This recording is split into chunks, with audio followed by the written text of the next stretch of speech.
Hollywood, starred as an agent. Hey, fanfic family. So glad to see you here again to continue this incredible adventure. As always, kindly remember, this story is 100% fiction. So don't go looking for dimensional portals in your closet. All rights to this fantastic novel belong to the original author.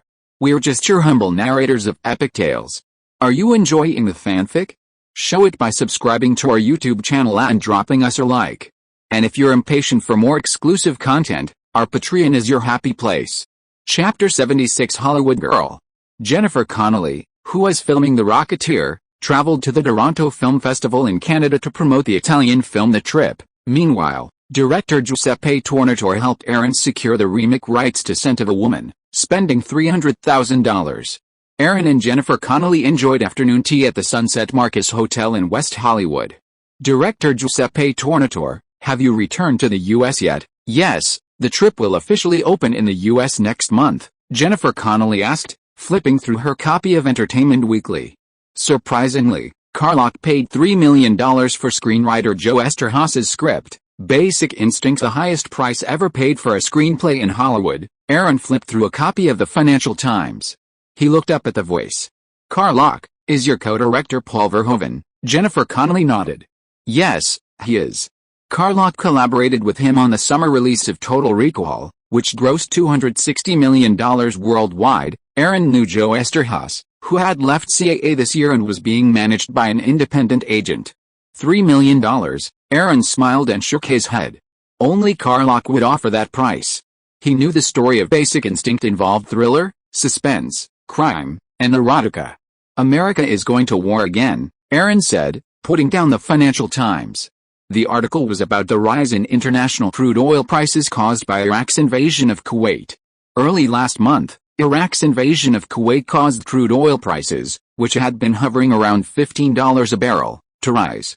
By the end of the month, it had soared from $15 to $25, and now, in mid-September, it's already at $30. You've been on set, haven't you been paying much attention to the news?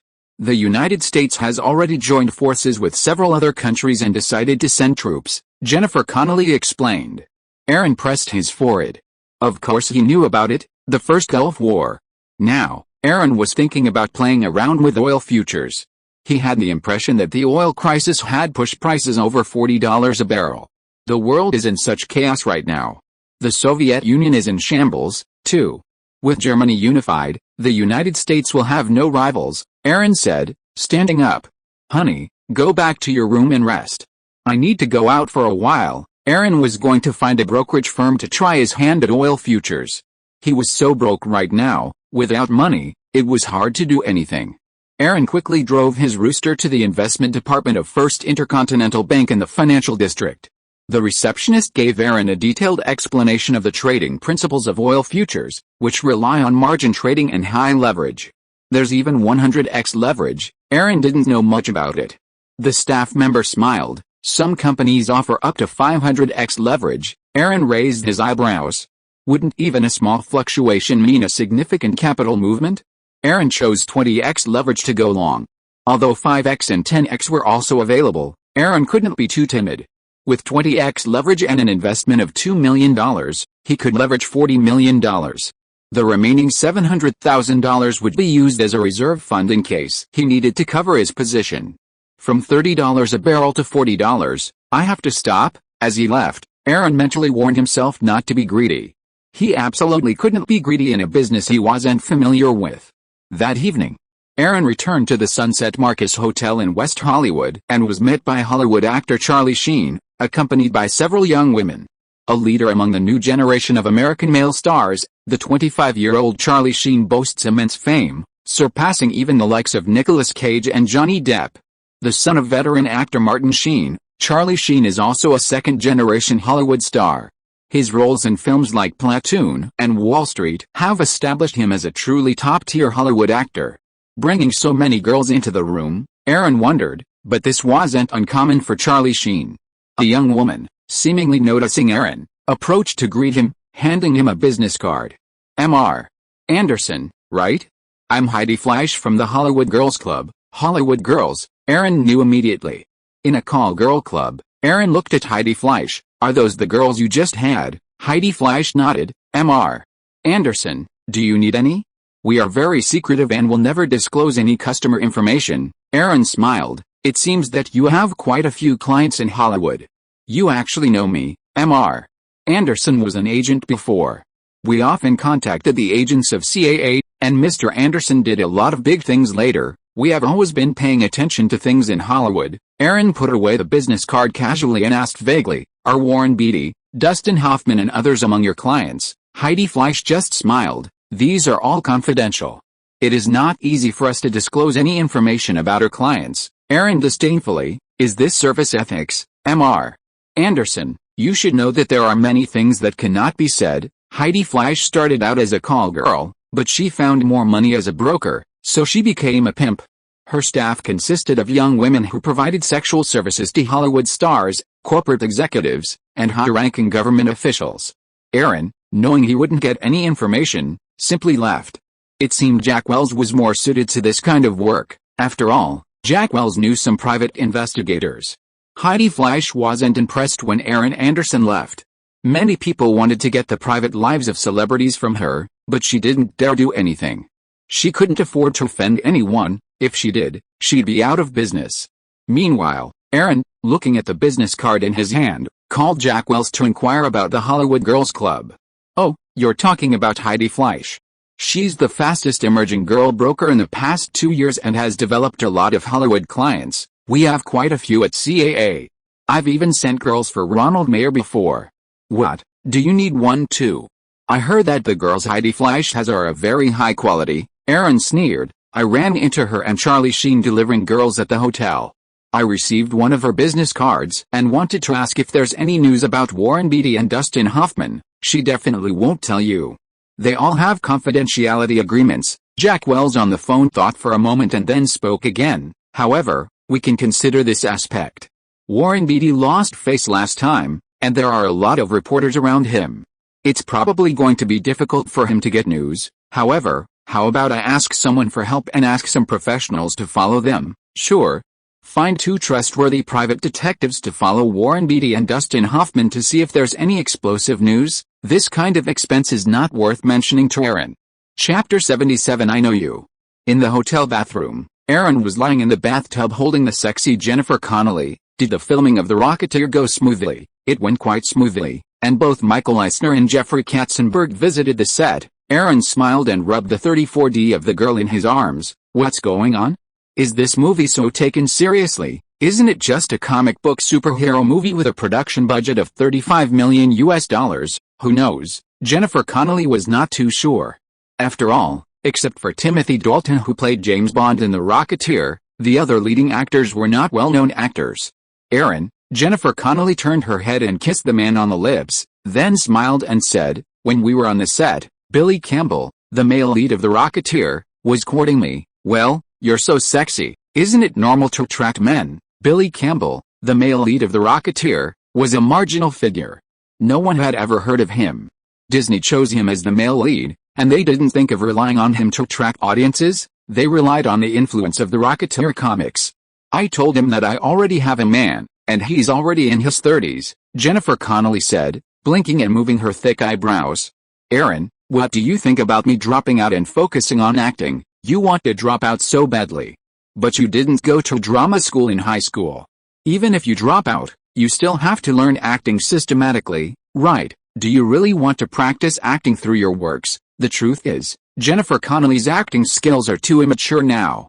Even if she doesn't study drama at Stanford University, she will have to go to other drama training schools for further studies. Okay, it'll do you good to learn more. You should at least have some judgment when choosing scripts, Aaron said, patting the girl. Get dressed and let's go out. Remember that movie you were planning to take on, Hot Spot? It came out a few days ago. There's a theater in Los Angeles where you can see it. Let's go see it. Oh, okay. Last year, after Aaron signed her, Jennifer Connelly gave up on dropping out of school and didn't take the role in the revealing Hot Spot. It was the same reason she passed on High Spirits this year. There's no need for low-budget films that rely on showcasing sexy figures and sexual innuendo to attract attention. At 10:30 p.m., the two of them arrived at a small theater on Fountain Avenue that was showing Hot Spot. I recently bought a theater, also on Fountain Avenue, and it's being renovated. Then we can watch movies in our own theater, Aaron whispered to Jennifer Connelly as they sat in the dark theater. When will it open? Oh, next year, not too long. Hotspot is based on a 1950s novel. A wandering homeless man arrives in a small desert town and finds work as a used car salesman.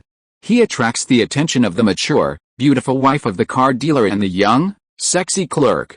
While enjoying their tenderness, the homeless man plots to rob the town bank. The plot is cliché and illogical.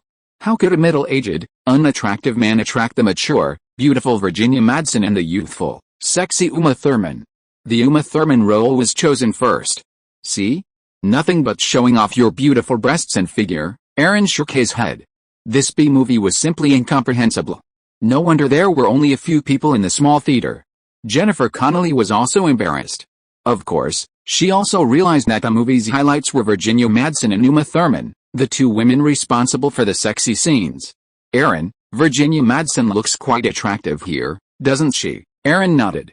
She's got a great figure, and a very mature charm. Virginia Madsen, who is under 30, was indeed quite good. Blonde, blue-eyed, sexy, and with a stunning figure, she looked incredibly charming.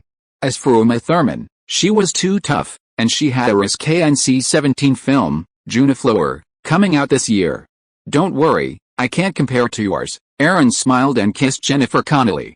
The empty, dark movie theater had always been a popular date spot for couples.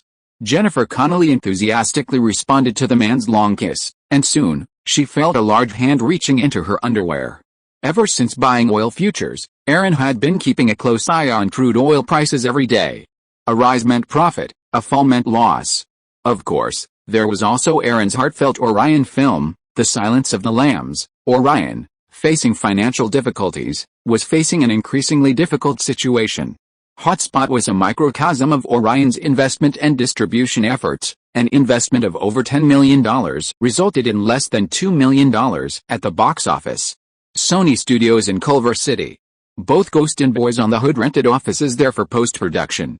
In the studio's cafe, Aaron and director Edward Zwick chatted about movies, and then the topic shifted to Kevin Costner. JFK starring Kevin has officially started filming, but Ghost doesn't have any scenes that need reshoots. There are some scenes that require him to redub, but it won't take much time. Edward Zwick looked puzzled. Why are you asking about him suddenly? I've seen the Western Dances with Wolves which he directed and starred in. Aaron took a sip of coffee and said, I think his directorial debut is very extraordinary. Dances with Wolves will probably cause a sensation after it is released. Edward Zwick smiled. I didn't expect you to think so highly of it. I heard that Kevin had an argument with Orion over the length of the movie. Yes, Kevin's edited version is 4 hours long, and Orion compressed it by 1 hour, making the theatrical version 3 hours long. Aaron cares about Kevin Costner because of next year's Ghost. When the Oscars are held next year, Dances with Wolves will shine, and Kevin Costner's fame will reach its peak. Wait until this summer when the fantasy romance film Ghost starring Kevin Costner is released. Aaron is really excited to use his fame to promote it. At this time, another woman walked into the cafe. It was the sexy actress Demi Moore. Edward Zwick had worked with Demi Moore before, and the two knew each other. He immediately invited her and introduced them to each other. Good afternoon, I'm Aaron Anderson. Aaron smiled and shook hands with the other party. I know you, young producer Aaron Anderson. You are really good. Demi Moore also served as a producer this time. The dark psychological thriller Fatal Mind starring her and Bruce Willis is also in post-production, and the distributor is also Sony Columbia. Chapter 78 Lawless. A few years ago, Demi Moore starred in Edward Zwick's romantic comedy The Last Night, though her husband at the time was Freddie Moore. Now, she's married to Bruce Willis. Moore was also her ex-husband's last name. The 28-year-old Demi Moore is bold and avant-garde, having garnered considerable attention thanks to Bruce Willis's rise to fame with the Die Hard series. Aaron was still muttering to himself, this was the original lead actress for Ghost, but unfortunately, it's now Nicole Kidman. Demi, I heard the release date for A Fatal Minds has been pushed back because of the change in director, Edward Zwick asked. Demi Moore nodded, a look of resignation on her face, and explained, Claude Coven, the original director of Fatal Minds, and we had a disagreement, so, after filming for a while, Alan Rudolph replaced him. The filming schedule was extended, and it was originally scheduled to be released in December this year, but now it's postponed to next spring. Aaron pondered that his Boys on the Hood would have another competitor next year. As the three of them were chatting, Aaron received a call from Jack Wells.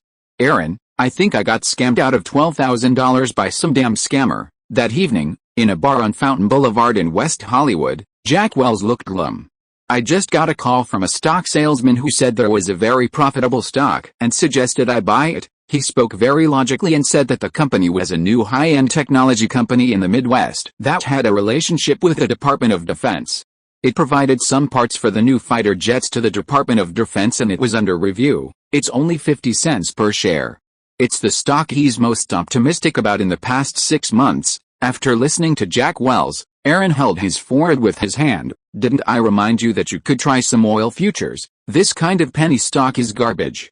Investing in a field you don't understand is like giving away money." Jack Wells took a sip of wine. "What's the name of that brokerage company? Stratton Oakmont? Will this stock rise?" Aaron rolled his eyes. "Fuck, it's not going to rise at all.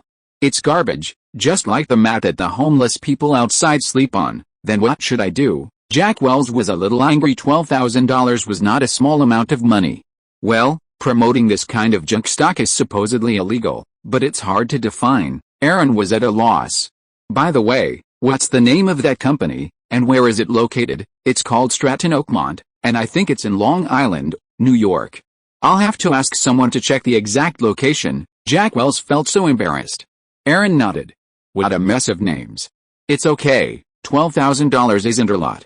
Now that you're with me, it's not a big deal, is that it?" Jack Wells was clearly unconvinced. "So what do you want to do? Find him and beat him up, at least teach him a lesson so I can vent my anger?" Aaron asked. "Okay, so you're going to New York?" Jack Wells nodded. "Yes, I'm going there. I need you to take care of the Angel Theater for a few days." "Sure. You still have money, right?" Aaron said, taking out 2 checks for $10,000 and handing them to him.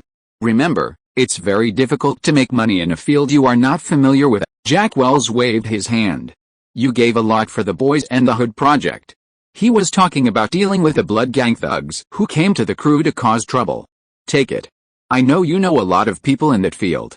Keeping good relationships is not a big deal for me." Aaron was a multimillionaire now, after all.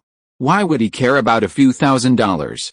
Okay, Jack Wells' current income was much higher than CAA's. While not a millionaire, he was at least middle class.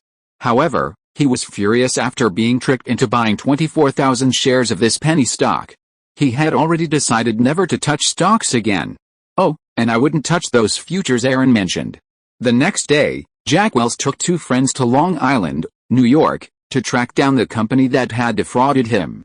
Aaron stayed in Los Angeles to oversee the Angel Theater's renovations. But when it came to stocks, the first thing that popped into Aaron's mind was Microsoft.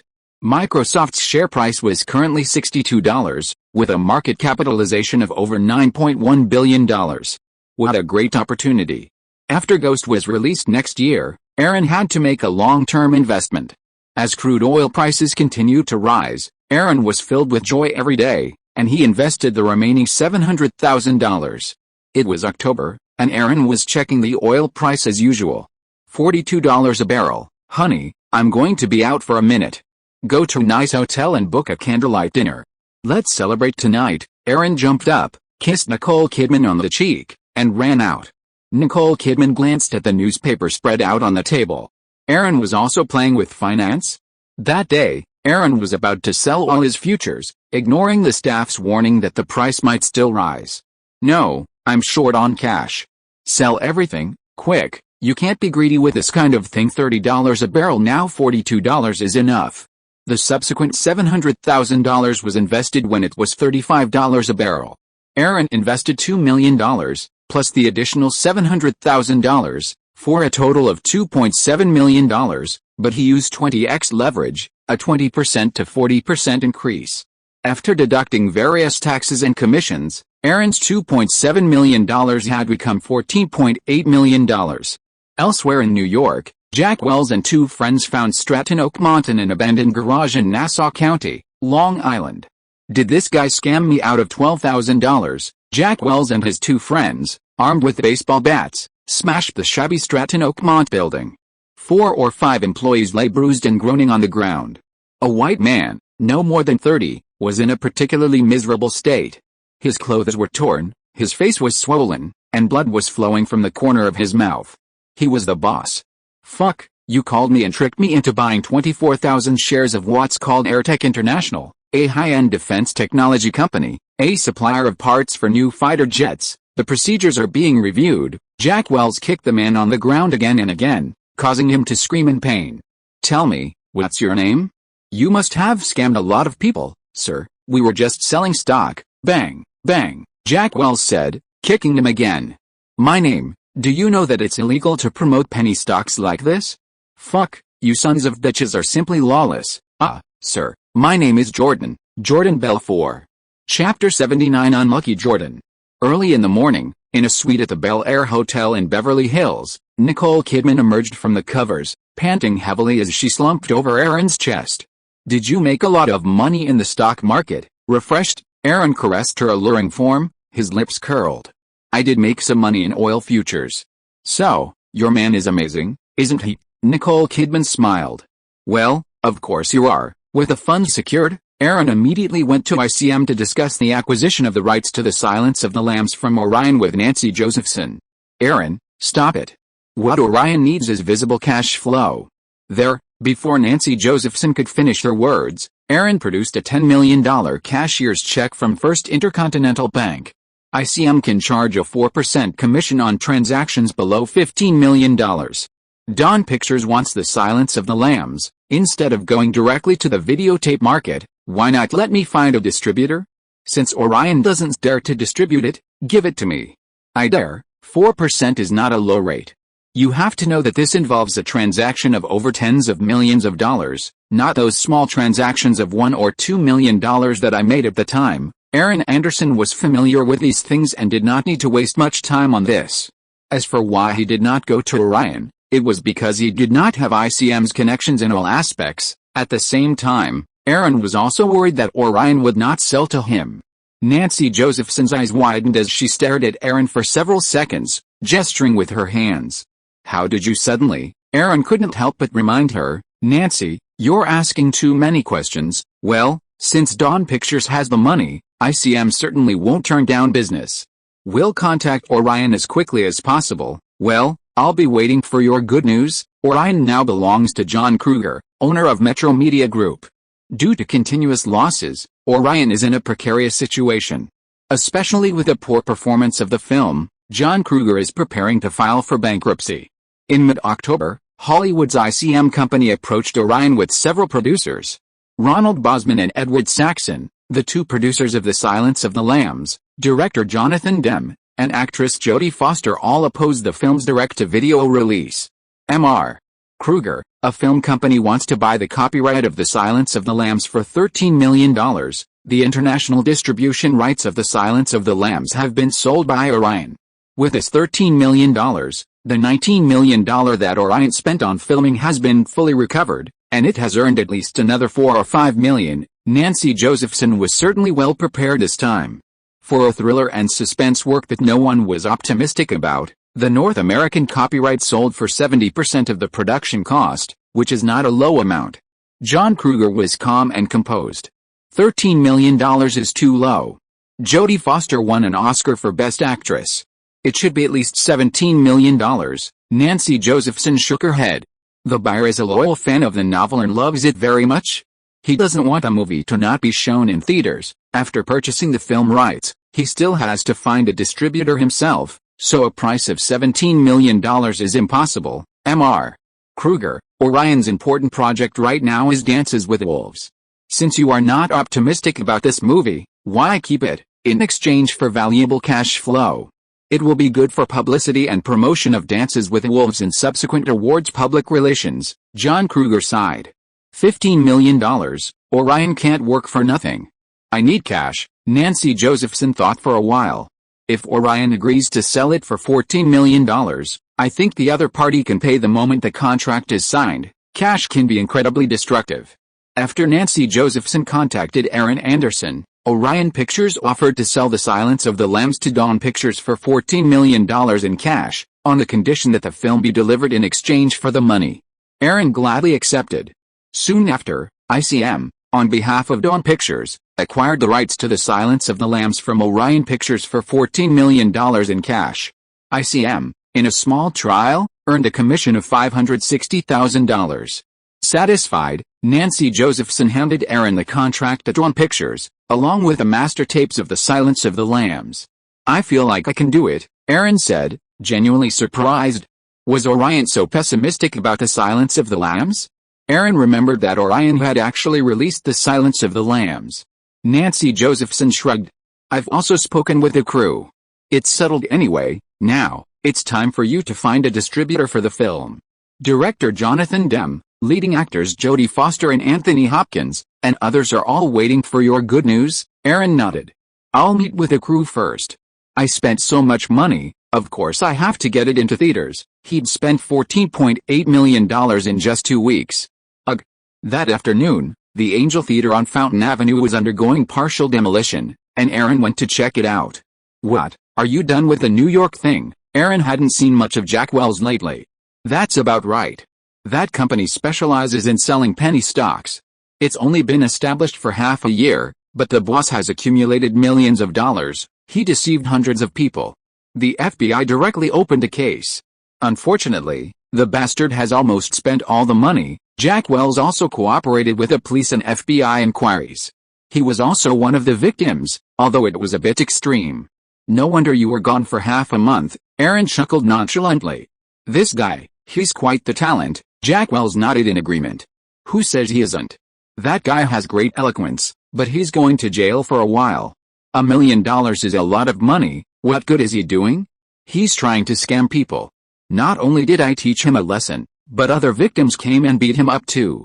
Luckily it was at the police station." "Okay, it's all just a small matter. Let's first take a look at the theater's renovations and think about the security company's operations." Aaron sat down. "By the way, what's that guy's name? Does he have any glorious past?" "No, his name is Jordan Belfort. He's only 28 this year. He dropped out of school and became a salesman. That's when he developed his eloquence." Aaron thought, listening to Jack Wells' introduction. Something was wrong. Jordan Belfort, salesmanship, penny stocks, wasn't this the prototype for Leonardo DiCaprio's future role in The Wolf of Wall Street?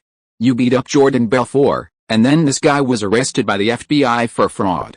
The evidence is solid, and he's going to jail. "Yeah, that's right." Jack Wells nodded seriously. "Millions of dollars, definitely going to jail." Aaron breathed a sigh of relief.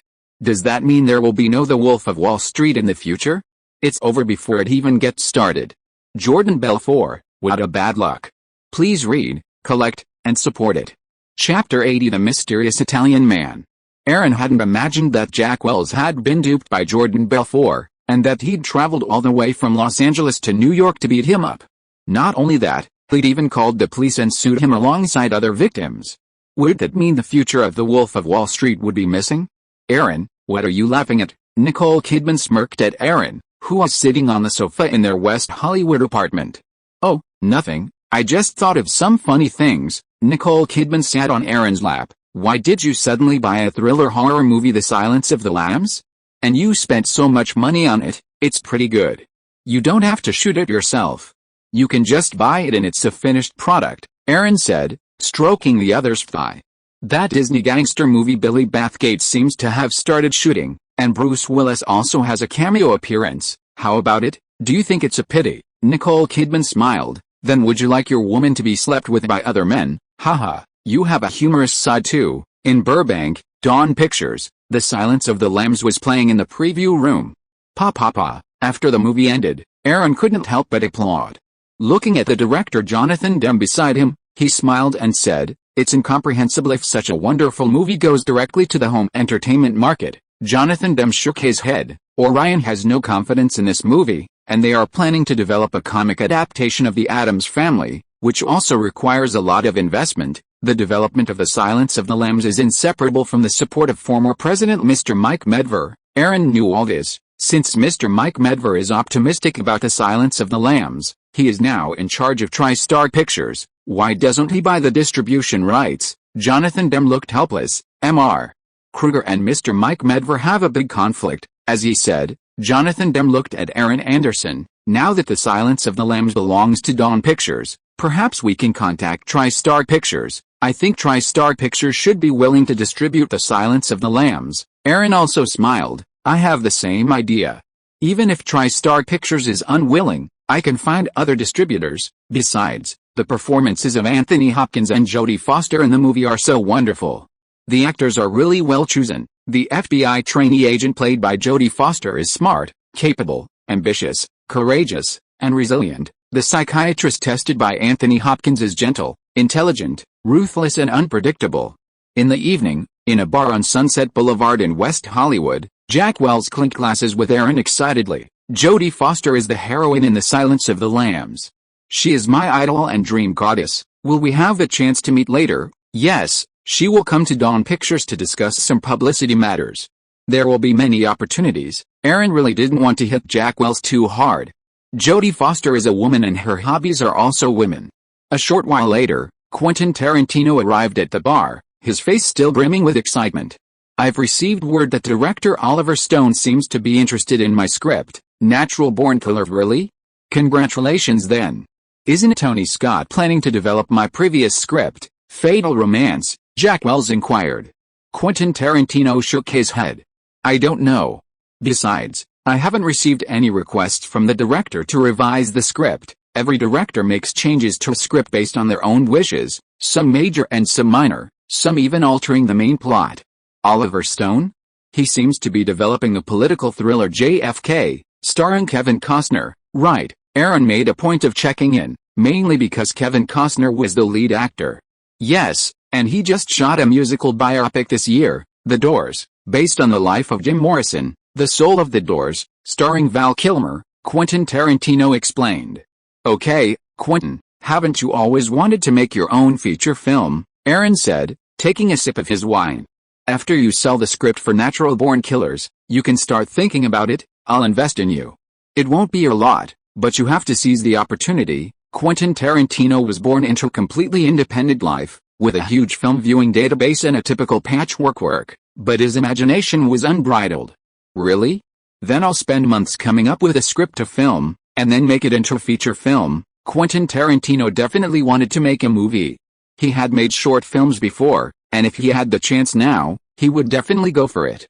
Aaron raised the corner of his mouth. Of course, you must seize the opportunity, learn from Steven Soderbergh, David Fincher and others, and become famous in one battle. Okay. Quentin Tarantino smiled, then waved his hand. Come on, I'll pay for your consumption tonight. Jack Wells jumped up. Wow, where are the girls? Quentin Tarantino smiled awkwardly. I can't call girls tonight. I'll make it up to you after the script of Natural Born Killers is sold. Aaron shook his head. Okay, you guys spent most of your money on call girls. I'll pay for your consumption tonight. Just have fun. Just celebrate the fact that I just acquired a good movie. At the same time, during this critical period when Japan's Panasonic acquired MCA Universal, another veteran Hollywood film company announced a change of ownership. Las Vegas gambling tycoon Kirk Kerkorian sold MGM United Artists to a mysterious Italian man, Giancarlo Peretti.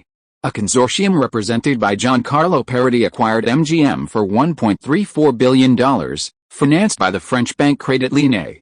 6 months earlier, Crédit Lyonnais had partnered with Crédit Lyonnais to acquire Pathé. However, Giancarlo Peretti's true identity was soon revealed. He had previously been a maitre d' at the Savoy Hotel in London, England.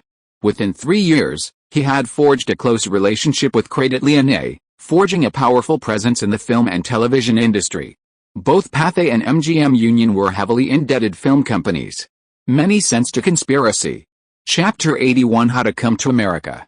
Aaron immediately invested all his earnings from oil futures in The Silence of the Lambs. Although he didn't pay much attention to oil prices anymore, he noticed that crude oil prices later surged to $46 per barrel before resuming their downward spiral.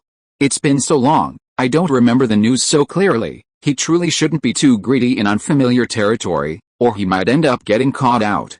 Aaron leaned against his car outside a community theater in West Hollywood, gazing at the simple movie posters hanging in the old-fashioned theater. They were The Trip and Judo, both Palme d'Or nominated films at this year's Cannes Film Festival. With Halloween approaching, Giuseppe Tornatore's The Trip finally officially opened in the US.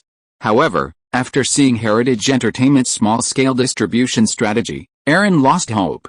The publicity and number of theaters seemed too low-key. Unexpectedly, Aaron even caught the Chinese-language film Judao, distributed by Miramax. Last year's success gave Miramax a surge of confidence, and at the Cannes Film Festival, they aggressively purchased foreign arthouse films. Afterward, Aaron drove to the Chateau Marmont in West Hollywood on Sunset Boulevard for a celebrity party. With Halloween, Thanksgiving, Christmas, and New Year's Day all coming up, the fall season would usher in the so-called Hollywood Awards season. Many films would be released during this period, aiming to impress the Academy judges. There would be publicity on TV and in newspapers, celebrity press conferences, hotel promotions for the films, cocktail receptions, and other PR tactics. "Aaron, I can't believe you actually bought The Silence of the Lambs," Kevin Costner asked, surprised. Aaron smiled. "Orion wouldn't dare distribute it anyway, so selling it to me would be great. It would help me recover the funds and allow me to focus on Dances with Wolves. Besides, Dances with Wolves would be released early next month. Even if it were released as an arthouse film, the Oscar PR would still cost a fortune, right?" Kevin Costner also laughed. "You young people's way of doing things is truly beyond our expectations." Aaron knew Kevin Costner was currently filming Oliver Stone's JFK, but he was also very interested in his upcoming plans. "By the way, Kevin, do you have any new projects right now?" "New projects?" Kevin Costner smiled helplessly. "I just directed my first film and starred in 2 more. I'm definitely going to need some time off. As for new projects, I'll think about it next year." Aaron nodded. Kevin Costner had indeed been incredibly busy this year. A moment later, Aaron, holding a glass of wine, noticed a beautiful woman standing not far from him. She was wearing a burgundy, strapless evening gown, looking both sexy and alluring. Her long chestnut hair flowed down her shoulders, and her bright brown eyes, paired with her oval face and willow-shaped eyes, were captivating. Aaron wondered, isn't this the French actress Sophie Marceau? Why is she in America at this hour? She's only 24, right? Aaron, of course, demanded an acquaintance and stepped forward. "Good evening, beautiful lady, I'm Aaron Anderson." Sophie Marceau was stunned for a moment, then reached out to shake Aaron's hand. "Good evening, I'm Sophie Marceau, I'm French, so my English might not be very fluent yet." Aaron, recognizing the French accent, simply smiled. "I saw First Kiss and recognized you as Sophie Marceau." Sophie Marceau's fame in Europe stemmed from the First Kiss series, her innocent image cementing her status as the French Kiss. Unfortunately, her penchant for excitement led her to a relationship with an older director, which changed her filmography. Now, few in Hollywood recognize her. Upon hearing the recognition, Sophie Marceau smiled. "Here in the States, don't anybody know me?" Sophie Marceau possesses not only three-dimensional European features but also an aesthetic that exudes an Oriental mystique.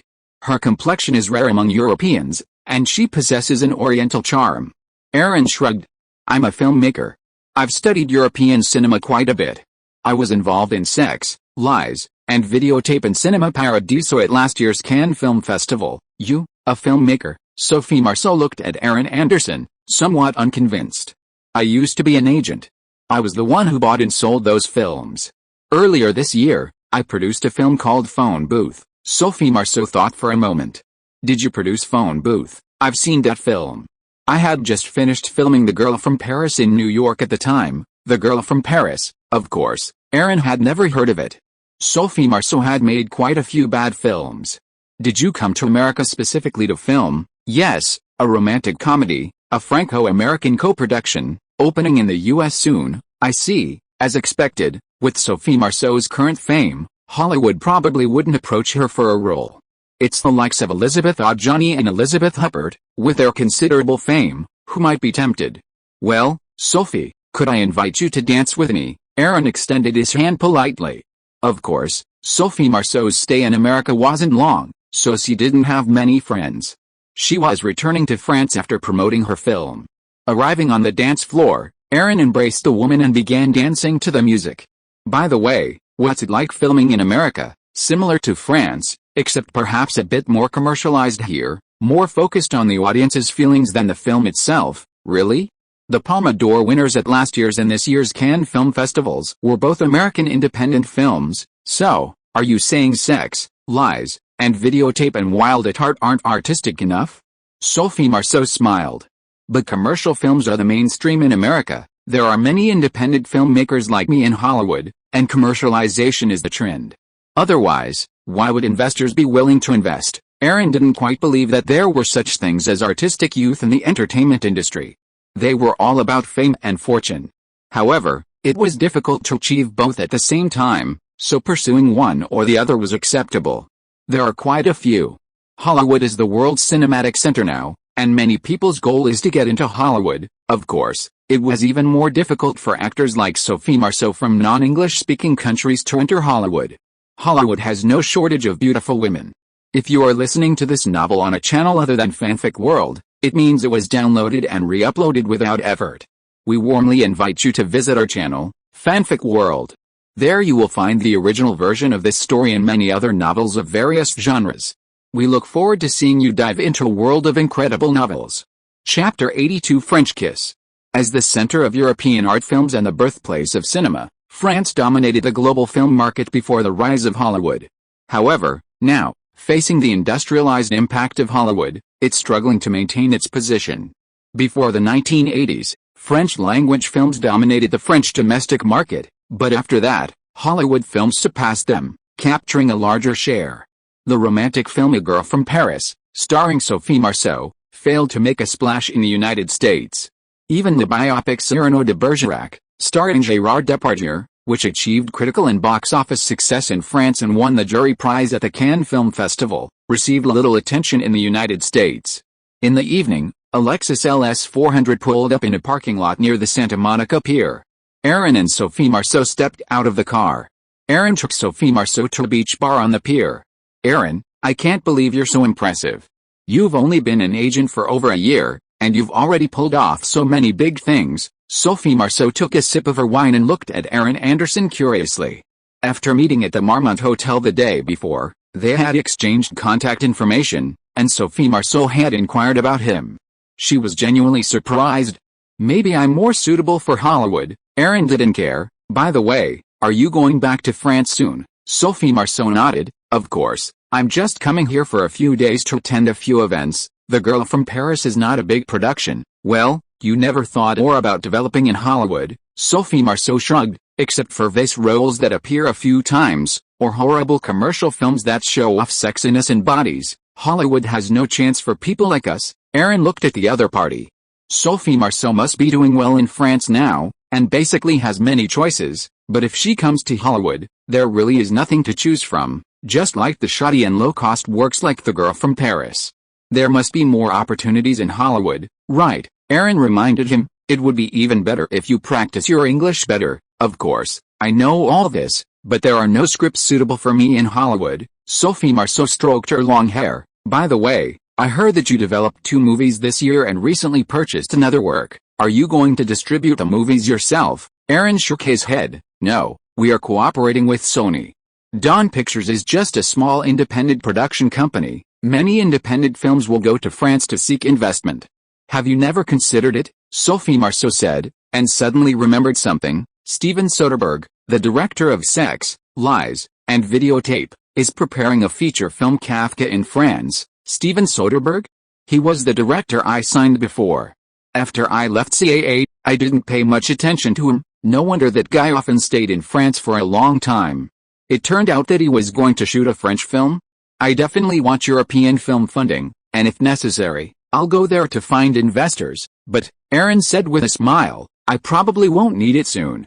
My work has plenty of commercial elements, and Hollywood will be rushing to give me money. Besides, I prefer to go directly to banks or investment funds to get loans. Sophie Marceau raised her glass and clinked it with Aaron, asking, so, are you planning to film in Europe? It's much cheaper than in Hollywood. Of course I will. Not only for filming locations, but also for some European feature films. Europe is Hollywood's largest exporter. Who wouldn't dare pay attention? Moreover, compared to Japan, the world's second largest film market, European culture is similar to that of the United States. After all, the majority of Americans are European immigrants. The European literary and artistic circles say they look down on Hollywood commercial films, but that's simply because they can't compete. Now, European countries are looking for ways to improve their cultural competitiveness and cultural output. What better way to promote and publicize culture than through film? The best way to promote cultural values is undoubtedly film. Hollywood has the market, the funding, and a streamlined film industry. How can Europe compare? The current European film industry isn't doing so well. Funding comes primarily from government subsidies, secondly from broadcasting fees from national television, and thirdly from distribution fees. One night, the door to a suite at the Palme House Hotel in Santa Monica opened, and Aaron Anderson and Sophie Marceau eagerly embraced each other. A passionate, fervent kiss ensued, leading them to the bedroom. As their clothes fell off, they quickly became entangled in the bed, their allure captivating Aaron. Especially since this was the renowned French kiss, Sophie Marceau. A sweat-drenched, panting Sophie Marceau said, her expression sated as she embraced Aaron Anderson. "What, aren't you tired yet?" "I guess so, it's all because you're so alluring." Aaron lay on top of her, his face tucked into the girl's plump, captivating her voluptuous body. He then kissed her again, and Sophie Marceau responded after a moment, then smiled. "I'll be going back to France soon. I wonder when I'll be back in America." "Oh," Aaron sighed, reaching out to caress the girl's body. "Are you really not planning on making a career in Hollywood?" Sophie Marceau simply ruffled the man's hair. "There's no place for me in Hollywood right now. Can you decide my career? It won't be long. You know how fast I'm growing." Aaron was certainly confident. "It wouldn't be easy to win over a few women." "Well, while I'm in America, we can spend a few wonderful days together." Aaron Anderson was successful, young, and handsome. Sophie Marceau certainly wouldn't mind having sex with him. However, Aaron Anderson's career in Hollywood was just beginning, and Sophie Marceau already had a boyfriend in France. Aaron smiled and said, "I'll visit you in France if I get a chance." As adults in the entertainment industry, it was perfectly natural for them to spend the night together. Sophie Marceau and Aaron Anderson were together for less than a week, returning to France just after Halloween. After all, Sophie Marceau had a strong career in France, unlike Nicole Kidman, who was entering Hollywood as a newcomer. After a few days of enjoying the tenderness and charm of the French kiss, Aaron returned to his career. Chapter 83. I'm Not in a Hurry. On Hollywood Boulevard, at the Chinese Theater, Dances with Wolves held its premiere. Aaron and Nicole Kidman were also in attendance. Has Orion become more generous after selling the rights to The Silence of the Lambs? Aaron observed the scene, and it was still the same. Nicole Kidman smiled and whispered to Aaron, "Orion doesn't even dare to release The Silence of the Lambs, and yet you're rushing to throw money at it." Aaron was speechless. "They say big breasts mean no brains, and you don't have big breasts, so why do you not understand? Before, 20th Century Fox didn't dare to release Teenage Mutant Ninja Turtles. Look at the results. Aren't you filled with regret? Things like this all depend on vision. When The Silence of the Lambs comes out next year, Orion will probably be crying." "Okay, I can't argue with you," Nicole Kidman decisively admitted defeat. Nicole Kidman, who had just collaborated with Kevin Costner on Ghost, was at the premiere to support his film, a natural occurrence. However, Aaron seemed rather uninterested in the events. Later, backstage at the theater, Aaron met with Mike Medver, head of TriStar Films and one of the producers of Dances with Wolves. Dawn Pictures, which was also producing the other film, was also the distributor for the film. Aaron also wanted to discuss distribution with him. When The Silence of the Lambs was first proposed, it faced a lot of opposition. It was only after my strong support that Jonathan Demme agreed to direct it.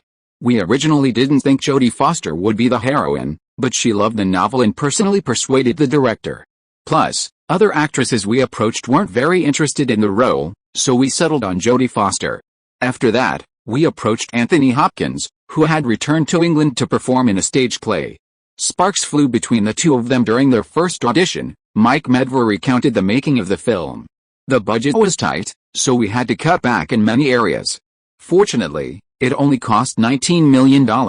Do you know what people outside are saying about this film? Aaron smiled. What's the evaluation? First-rate actors, a second-rate script, and a third-rate director. Mike Medver shook his head. Orion's financial situation worsened, so they brought in new investors.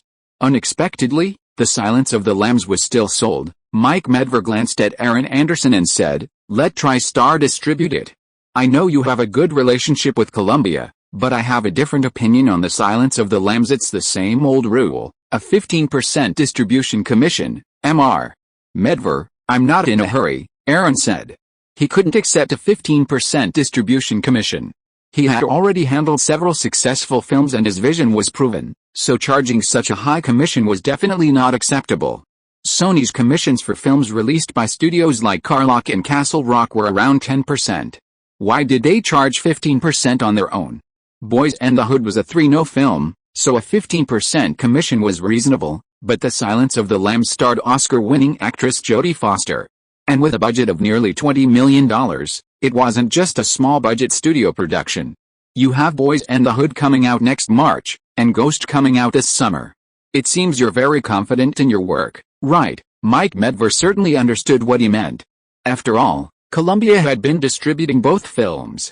I've always had confidence in my vision. If they just waited until Boys and the Hood was a success in March, it would be much easier to discuss the release of The Silence of the Lambs. Besides, The Silence of the Lambs was vying for an Oscar next year, so Aaron wasn't keen on releasing it too soon. Mike Medver smiled. The sooner you get the distribution contract, the easier it will be to get a bank loan. With about 6 months left, aren't you planning on developing other projects? Dawn Pictures had invested in 3 films this year. How much money could they possibly have? Ghost was largely financed by bank loans, and since Orion was willing to sell The Silence of the Lambs, it must have been a cash transaction. How could Mike Medver not know about Orion's situation? Aaron thought about it, and it was indeed the problem. If he had the distribution contract for The Silence of the Lambs in hand, even if the bank was not optimistic about the film, but if those investment funds had the distribution contract as collateral, it would not be a problem to lend Aaron millions of dollars. After all, it was a work worth nearly $20 million, and it had Jodie Foster. With a box office, videotapes and TV broadcasts, the bank would not worry that The Silence of the Lambs would lose everything. Aaron sighed. 13% distribution commission, and it'll open in at least 800 theaters. I'm sure Mr. Medver has seen the finished film, The Silence of the Lambs. It's not just a typical horror thriller, but one with profound meaning, touching on women's rights, religion, and other issues. It's absolutely a fantastic film, otherwise Mr. Medver wouldn't have pushed for it. Mike Medver pondered for a moment and nodded. I can promise you that, but it has to be released in February or April of next year. Well, why is that? Spring isn't the ideal time for this type of film, right? Aaron didn't expect a summer or Christmas release, but at least a fall release would be a good option. Halloween would be a good time. Because Samsung needs to release more films around this time. Oliver Stone's biopic, The Door, opens in late February or early March. Let's put The Silence of the Lambs in April. Aaron looked at him, puzzled. I know Columbia has Boys and the Hood and Fatal Minds coming out in the spring, and they're staggered. Facing Aaron Anderson's gaze, Mike Medver explained, Sony is going to release 3 new films every month next year, with blockbusters slated for the summer and Christmas seasons. Do you want your film to be released during that time frame? Of course not. At that time, Columbia and TriStar would prioritize blockbusters, and the other films would be cannon fodder. While a good half of Sony's releases would be cannon fodder, at least during that specific time frame, the competition would be less. Let's schedule it for mid to late April. After all, May is summer vacation, so it'll be in time for the season. Okay, good luck working with you. Good luck working with you. The two shook hands, a deal agreed. Okay, the movie's about to start, and we should get back to the theater. Mike Medver patted Aaron on the shoulder. Chapter 84. 3 companies collaborate. After signing the distribution contract for The Silence of the Lambs with TriStar, Aaron received a notice from the MPAA that Boys on the Hood would be given an NC-17 rating by the MPAA before he could even apply for a bank loan. In the offices of Dawn Pictures, John Singleton and Quentin Tarantino sat across from Aaron, complaining bitterly about the MPAA. Okay, that's the rule, Aaron interrupted with a hint of annoyance. Re-edit it, remove some of the violence, and reapply. Boys on the Hood needed an R rating, otherwise, the millions of dollars in losses were unbearable. Alright, John Singleton and Quentin Tarantino said. Of course, there was nothing they could do.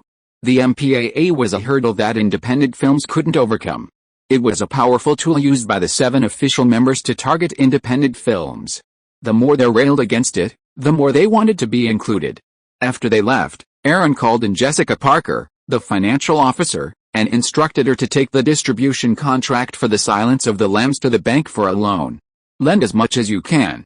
A high interest rate doesn't matter, as long as it's not excessive. Dawn Pictures' current liquidity is less than $300,000, barely enough to cover the $12 million in interest. Furthermore, Aaron needs to stockpile scripts and acquire novels or intellectual property for potential adaptations. Got it. A moment later, assistant Esther Beckett arrived with a producer seeking investment. Independent producer Lori Parker was seeking financing for a film and had come to Dawn Pictures specifically. River Phoenix recommended it. Aaron took the script, My Own Private Idaho, from the other person's hand. Did he and Phoenix know each other well? They'd just been drinking together once, and they'd met through Johnny Depp. While Aaron was reading, Lori Parker began introducing the script. This is a project directed by Gus Van Sant. It tells the story of two street prostitutes who travel from Portland to Idaho and finally to Rome, Italy, in search of their relatives. It's a very strong homosexual theme, a queer work, bold, avant-garde, and full of artistry. After reading the script, Aaron was impressed by the boldness and controversial nature of the subject matter. Gus Van Sant, he also directed last year's Cowboy, right? Aaron had researched many independent directors, all of whom had very personal styles. Yes, originally, after River Phoenix and Keanu Reeves signed contracts for My Own Private Idaho, 20th Century Fox was going to invest $2 million to support the filming, but River Phoenix went to shoot other works, and 20th Century Fox withdrew the investment. Aaron smiled. Ms. Parker, this kind of controversial movie is bound to have low box office. It is just for awards. Many film companies dare not invest. Lori Parker looked at Aaron. Then what about on films? Aaron knew that My Own Private Idaho was highly praised, and it was also a work that made River Phoenix famous, because the investment was very low, but it would definitely not lose money, and for these independent directors, supporting them to shoot this kind of movie is also the beginning of establishing a cooperative relationship. Aaron spread his hands. Dawn Pictures has 3 films coming out next year. They don't have any extra funds right now, do they? Seeing the dejected look on Lori Parker's face, Aaron continued, however, Dawn Pictures is looking for a bank loan, and I'm quite interested in this film. Give it a few days, and we can discuss it in detail. We can then bring in Polygram and Heritage Entertainment. They have a good relationship with me and should be willing to distribute it. Lori Parker's eyes lit up. Really, she had only come here to try her luck. After all, the subject matter of this film was unique and not something most people would want to touch. Of course, but you have to guarantee that River Phoenix and Keanu Reeves will be in it. Aaron didn't plan to make money from this film, but he did want to gain recognition. As an independent production company, Dawn Pictures needed to win the favor of independent filmmakers. This was a huge investment, and it would attract more outstanding filmmakers to work with Dawn. That's no problem. They've both met with the director. They don't have any projects right now, so as soon as the funding is in place, we can start filming anytime. The characters and settings in My Own Private Idaho are extremely simple, city streets and roads, no set construction required. By the way, Mr. Anderson, when will we meet with the Polygram and Heritage Entertainment people? Aaron thought for a moment. Maybe in a week. I'll have someone let you know. River Phoenix has always dabbled in arthouse films, while Keanu Reeves seems to have just filmed the action film Point Break, directed by Catherine Bigelow and produced by her husband, James Cameron. A few days later, Dawn Pictures secured a $7 million loan from Salomon Brothers, an investment bank, using the distribution contract for The Silence of the Lambs as a loan. The loan has an annual interest rate of 8.5% for 3 years. Even the bank seems to favor Ghost. The two films have similar investment costs, but the loan amounts offered by the banks are quite different. Aaron, however, had no objections. He just needed to persevere for 6 months. At the Beverly Hills Hilton Hotel, Aaron met with Michael Kuhn of Polygram and Guy Martin of Legacy Entertainment, along with Gus Van Sant, the director of My Own Private Idaho, and producer Lori Parker. Dawn Pictures, Legacy Entertainment, and Polygram were jointly funding $2.4 million to support Gus Van Sant in filming My Own Private Idaho. Legacy Entertainment was responsible for North American distribution, Polygram for international distribution, and Dawn Pictures was producing. Guy Martin of Legacy Entertainment was very supportive of this type of film being released on the landmark cinema circuit, which often screens such films. Director Gus Van Sant was the most enthusiastic, looking directly at Aaron Anderson and saying, "I want to start shooting by the end of the month." Aaron nodded and said, "Anytime you're ready." The three companies were jointly funding, each contributing only $800,000. Michael Kuhn raised his glass. "This type of work is more in line with European tastes. Come, let's have a toast." Guy Martin smiled. "Independent films with substance like this need support." "Aaron, your approach is quite admirable." Everyone laughed, and Aaron rolled his eyes. "I, too, have artistic aspirations," he was thinking, inwardly. That Legacy Entertainment's greatest asset was its landmark cinema chain.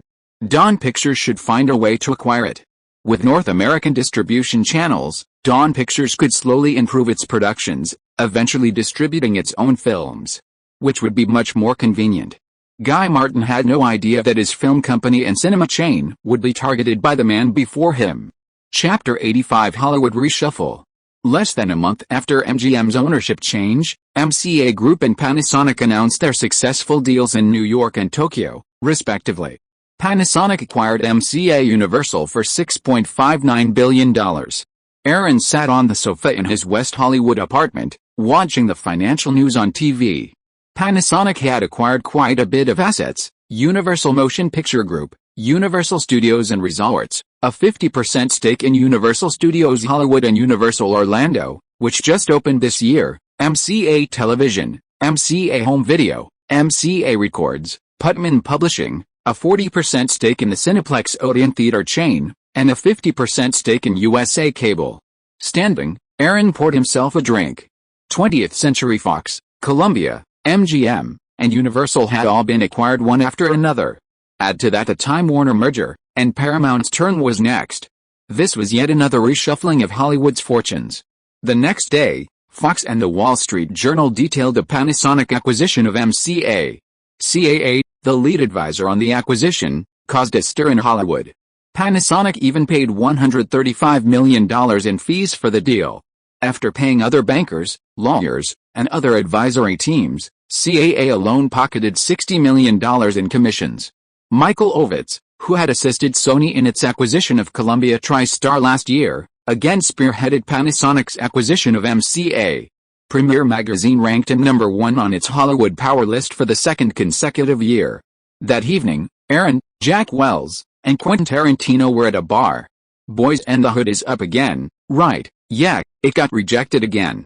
John's going to keep revising it," Quentin Tarantino explained. Jack Wells was stunned. "There are too many tricks in the MPAA. Some works full of violence and sex can also be rated R." Aaron curled his lips. "Fuck, they are just a bunch of nitpickers. Don't those so-called judges listen to the 7 major members? Look at Los Angeles now. It is a city of debauchery, low-level and sin.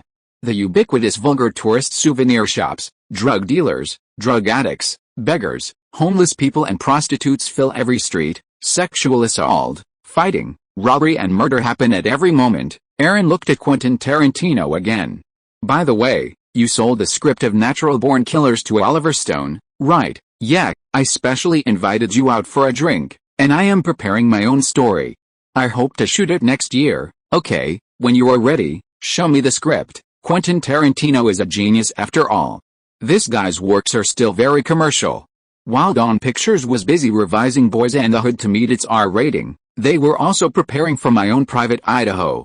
Aaron even met with director Gus Van Sant and its 2 stars, River Phoenix and Keanu Reeves. After Thanksgiving, filming will officially begin in Portland, with locations also in Idaho and Rome. It won't take long, though. "We should wrap in less than 10 weeks, in the Dawn Pictures office." Gus Van Sant expressed his gratitude for Aaron's support. Aaron nodded and glanced at River Phoenix and Keanu Reeves. "You guys look like you're already in the zone." River Phoenix and Keanu Reeves fist bumped. "We're professional actors. I didn't expect to be working together so soon." Judging from their appearance, the crew of My Own Private Idaho must be awash in drugs. This kind of decadence must have involved a lot of use. "Okay, it's getting late anyway, why don't we go to the bar for a drink?" Aaron suggested. "I'm not going. I need to discuss the movie details with Miss Parker later." "You young people should go," Gus Van Sant said with a smile. River Phoenix and Keanu Reeves agreed happily. Aaron Anderson was the owner of a film company, after all, It was always a good idea to build a good relationship with him. Not long after, Aaron and the others arrived at a bar in West Hollywood. On the way, they saw a poster for the currently showing Home Alone, the 20th Century Fox family comedy Home Alone, which released earlier this month, has been an immediate success, both in terms of critical acclaim and box office. It opened with $17 million and has grossed $48 million in just 10 days. It also catapulted 10-year-old Macaulay Culkin to stardom. "Come on, have a drink," the bar said, as several people drank and indulged themselves. A short while later, Nicolas Cage and Johnny Depp joined the bar, and the atmosphere became even more lively.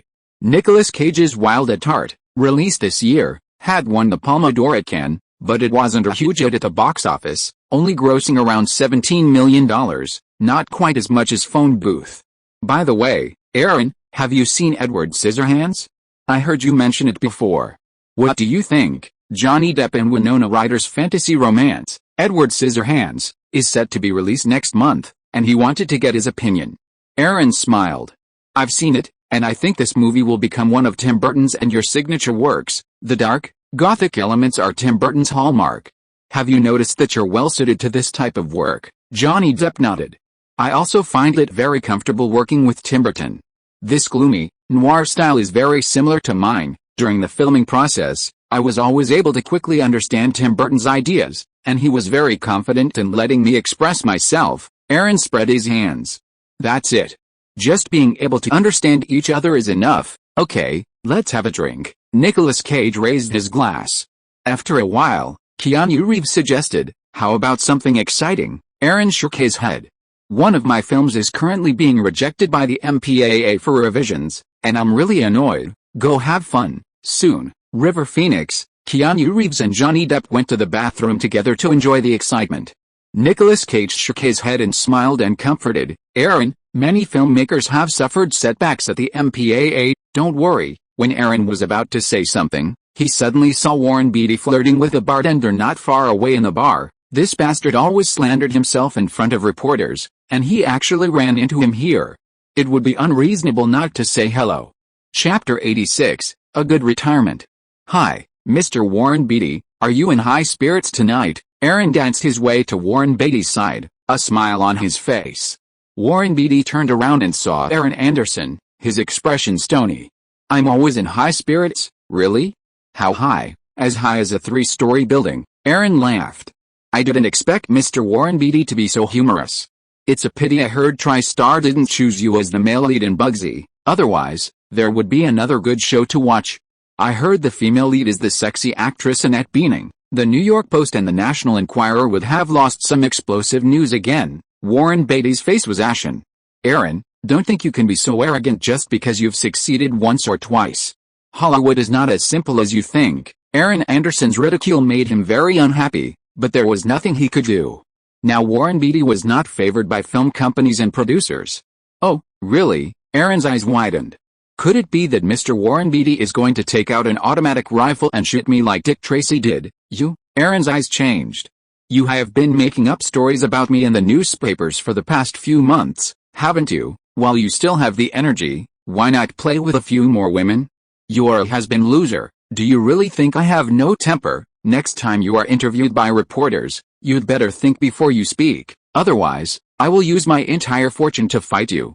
If 10 million is not enough, I will use 20 million. If you don't believe me, you can try it. You still think I am a small character. Hollywood is a place where the strong are respected and money is supreme. Forget it. You will enjoy your retirement in the future. If you dare to mess with me again, I promise to hire a team of lawyers to play with you. Is it difficult for you to go to jail for all your crimes?" With that, Aaron turned around and left, leaving Warren Beatty with a red face. Of course, he knew his own business. Aaron was thinking that as long as he became powerful in the future, he would definitely ban him from the whole of Hollywood. Still wanting to retire comfortably? However, with Warren Beatty's scandal, there wouldn't be any good roles for him. Nicolas Cage, who had been keeping an eye on Aaron Anderson, was worried about him, genuinely worried that after drinking, Aaron would get carried away and beat up Warren Beatty in the bar. "It's okay," Nicolas Cage said, pulling Aaron back to his seat. "Thank goodness he didn't do anything. Just now, you suddenly walked over, and I didn't know what you were up to." "Who knew?" It was Warren Beatty over there. Aaron shook his head and smiled. I'm a law-abiding citizen. How could I possibly do something like that? Okay, I just saw some pretty girls. Let's go. Nicolas Cage was completely worried that Aaron, a young man fresh out of the workforce, would lose his temper. With Thanksgiving approaching, My Own Idaho officially began filming in Portland. With a producer and director in charge, Aaron had little to no interest in the project. However, after learning that Keanu Reeves was starring in the action film Point Break, Aaron was reminded of his other hit action film, Speed. A bus, rigged with explosives, hurtles down the highway, and a young detective and a female passenger try to rescue its passengers. With plenty of action and explosions, it's no wonder Keanu Reeves was chosen. Point Break was produced by James Cameron, so it's definitely worth the wait. Esseline, should we register this script idea with the Writers Guild? Aaron spent several days putting together the script for Speed and asked his assistant, Esseline Beckett, to register it. After that, Aaron needed to find the right screenwriter to adapt it and a director who would align with the modern action genre. Speed, what an interesting script. Esseline Beckett took a look at it and thought it was a departure from the current action genre. Aaron leaned back in his chair. Action movies nowadays are all about muscular hunks like Sylvester Stallone, Arnold Schwarzenegger, Mel Gibson, and Bruce Willis. The punches are all fleshy, the movements are slow, and the audience will get tired of them after a while. My action movie is a new style, with lots of stunts, and the action is thrilling and exciting. Handsome actors can also play it, and it can attract some female audiences. Not everyone likes muscular tough guys, of course. Aaron couldn't say that. It's mainly because these action hunks are paid so much. Especially Stallone, who is currently the highest paid actor, with $15 million. However, after the release of Terminator 2, Judgment Day next year, Arnold Schwarzenegger's salary will also reach this level. I understand. Esther Beckett nodded in agreement. By the way, boss, Al Pacino recently finished filming Frankie and Johnny, but he immediately joined the cast of Bugsy. Got it, Aaron said. He was planning to cast Al Pacino as the blind officer in Scent of a Woman. Was he really going to go all out? After Pretty Woman, Al Pacino had scripts coming one after another. Sent the Scent of a Woman script to his agent after a while.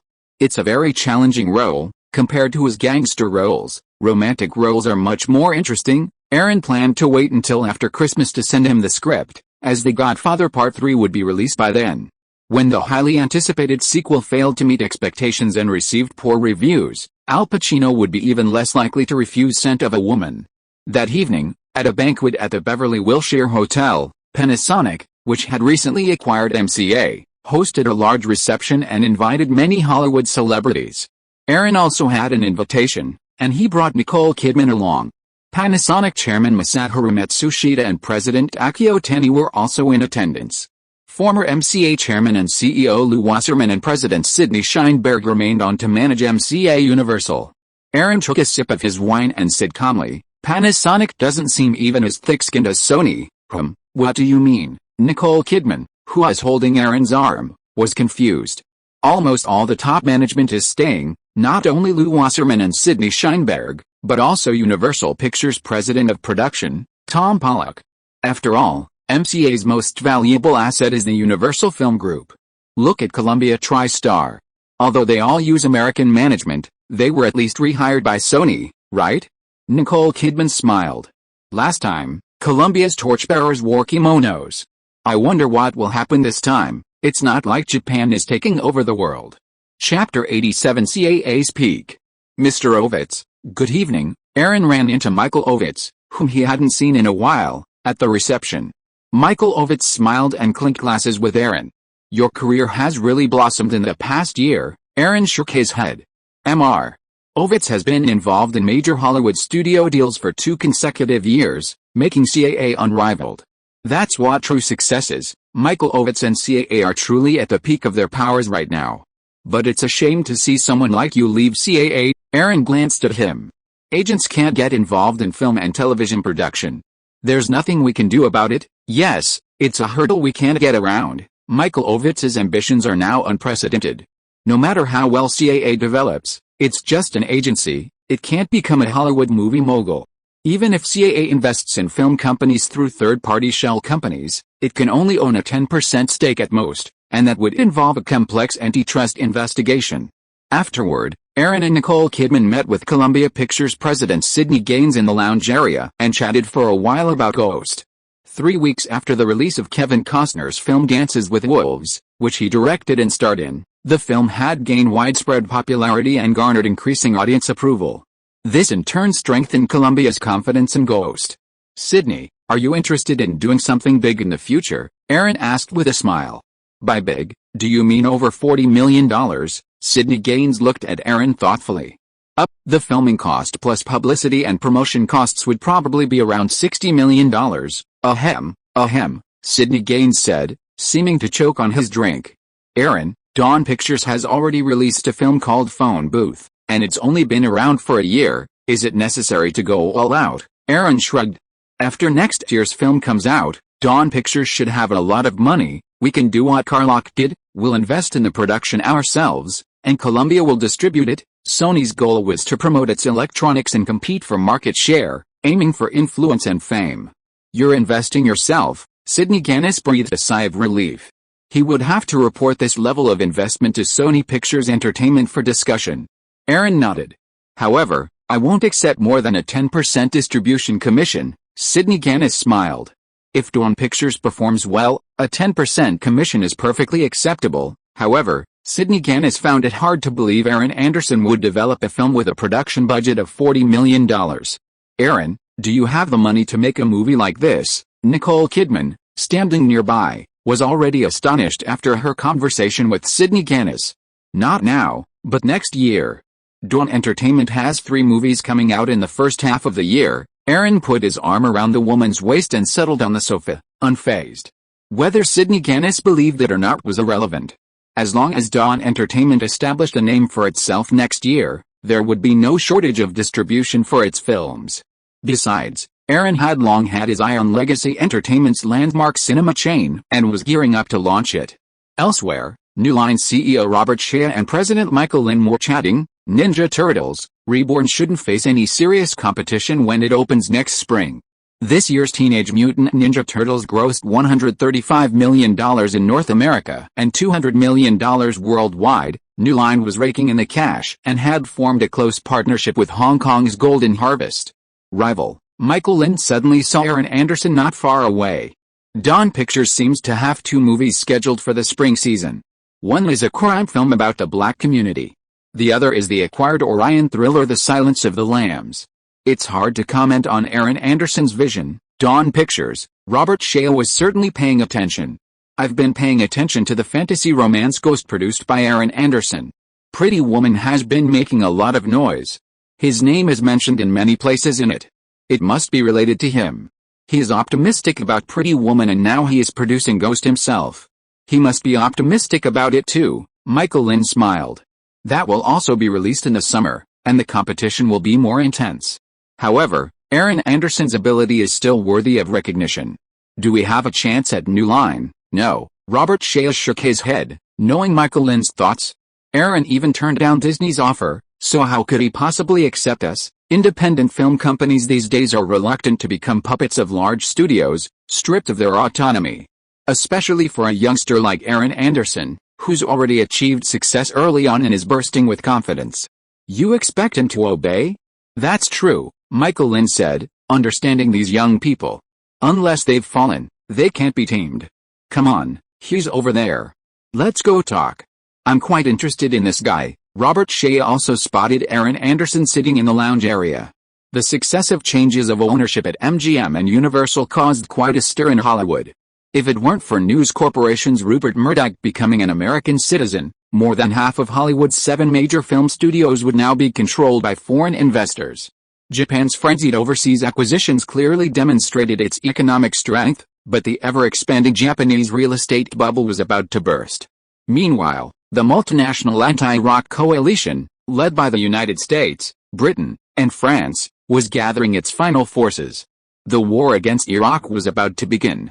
One morning in West Hollywood, Aaron Anderson, cuddling Nicole Kidman, was awakened by a burst of chance. He got up, went to the window, opened the curtains, and gazed out onto the nearby highway. Sure enough, a group of people holding anti-war signs were marching. Is this another war?" Nicole Kidman had suddenly come over, hugged Aaron from behind, and pressed her body against his back. "It's almost there.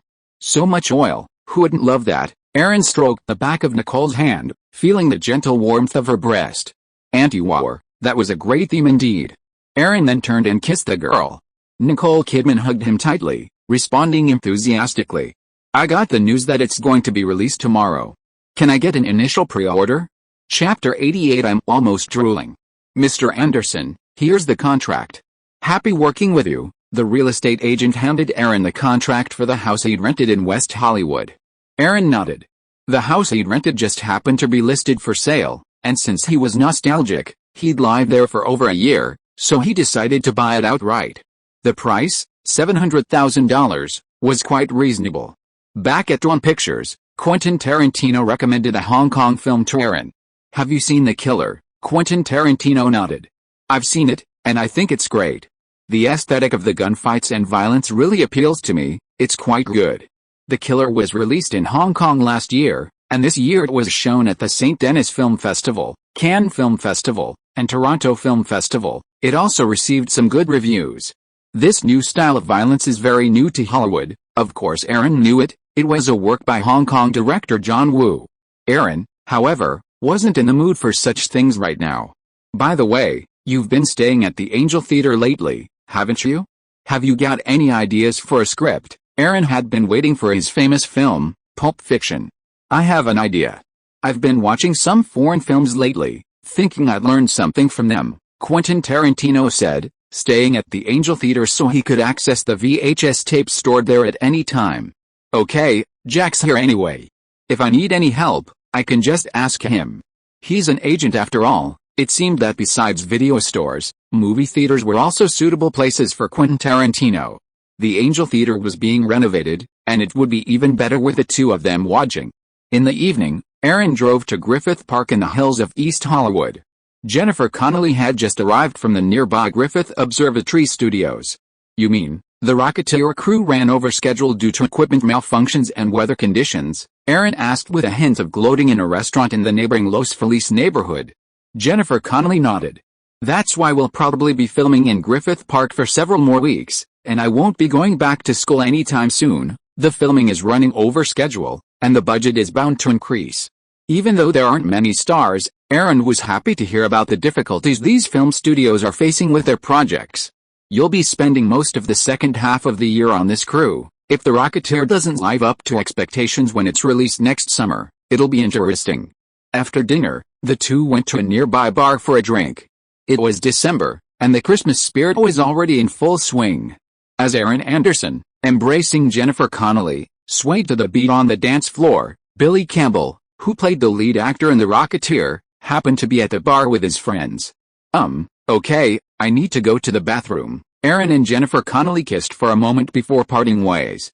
"Okay, I'll wait for you at my table." After Aaron Anderson left, Jennifer Connelly sat down on the sofa, poured herself a glass of wine, and began to drink. "Hi, Jennifer, what a coincidence." Billy Campbell was very happy to see Jennifer Connelly and took the initiative to come over and say hello. "Hi, Billy." Jennifer Connelly hadn't expected to see him here. Seeing that Jennifer Connelly seemed to be alone, Billy Campbell sat down and poured himself a glass of wine. "You look so beautiful tonight." Jennifer Connelly raised her eyebrows and smiled. "Thank you. Don't you have any scenes tonight?" Billy Campbell shook his head. "Tomorrow is the weekend and I can rest. Today I just have one more scene than you later." As he said that, Billy Campbell stared at Jennifer Connelly. "We have a party later. Do you want to go together?" "Thank you for your invitation. I'm very tired from filming today. I want to rest early." "Really? But we don't have to film tomorrow. Can't we be a little crazy tonight?" Billy Campbell had a good impression of Jennifer Connelly when he was on the crew. Sexy and charming women can always attract men.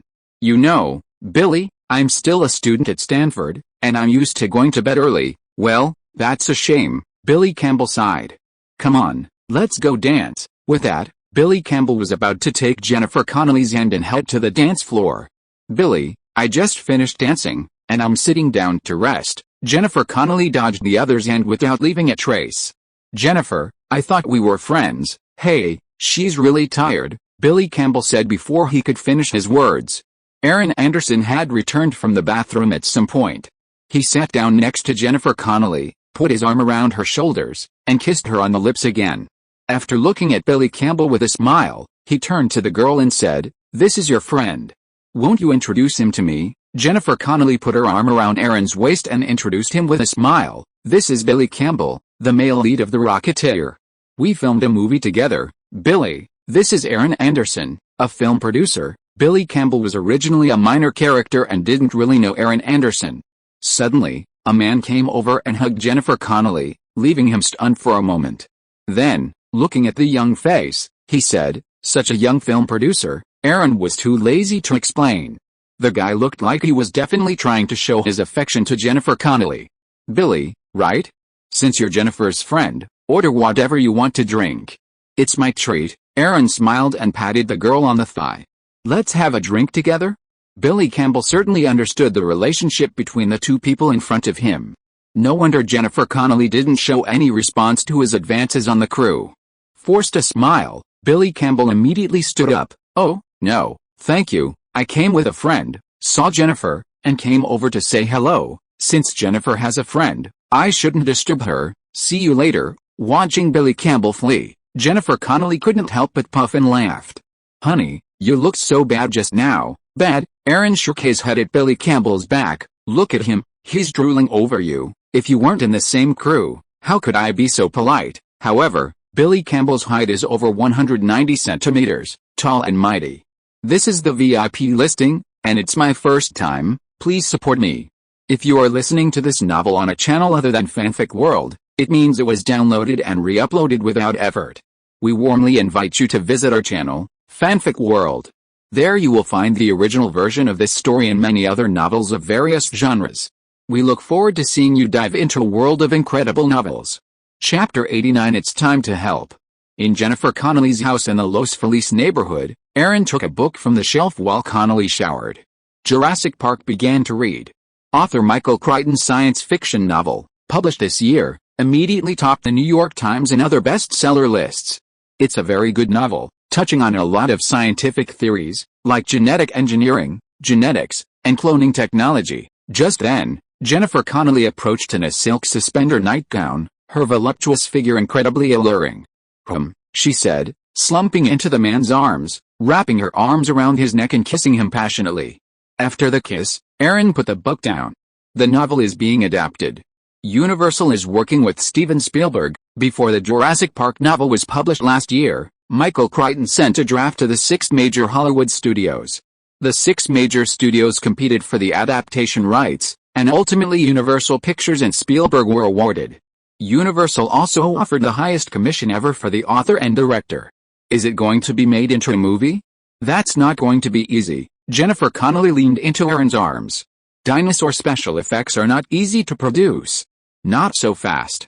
Spielberg is filming Hook, because CAA fully supported Spielberg's filming of Hook. Michael Ovitz finally got his wish and secured Spielberg's director representation. Now, the renowned Spielberg has become a CAA client.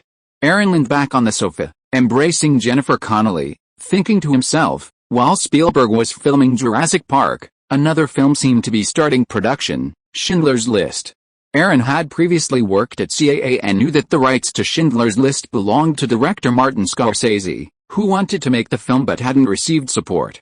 After all, Scorsese had the precedent of the disastrous The Last Temptation of Christ. A film about the Holocaust was unlikely to have a market. However, Spielberg, being Jewish, was also very interested in Schindler's List and had negotiated the rights from Martin Scorsese.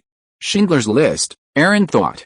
When CAA convinces Universal to support Spielberg in making this movie, they should be able to finance it. Dawn Pictures could be the sucker, Aaron thought. Schindler's List wasn't popular. But even if Spielberg's films weren't well received, Universal would still support them. Aaron couldn't ignore such a Jewish-friendly film, especially since it was a box office and critical success.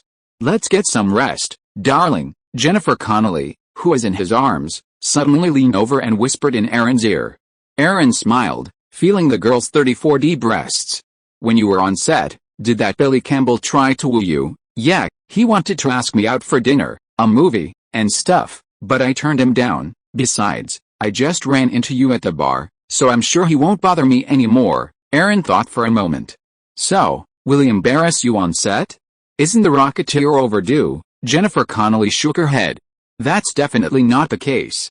The scenes that are overdue are mostly action scenes, and I'm just doing some more drama. Dawn Pictures, screening room. After the reworked version of Boys on the Hood finished playing, Aaron looked at John Singleton. Shouldn't this be okay? The violence has been reduced compared to the previous one. Shouldn't it get an R rating? Aaron was also a little puzzled. The MPAA has always been relatively lenient on violence. They're more strict on erotic scenes. John Singleton threw up his hands.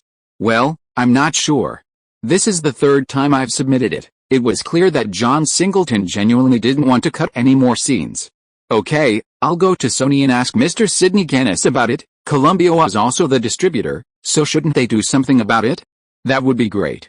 They could put some pressure on the MPAA. Boys and the Hood was John Singleton's first feature film, so he naturally took it very seriously and hoped it would be released in theaters as normal.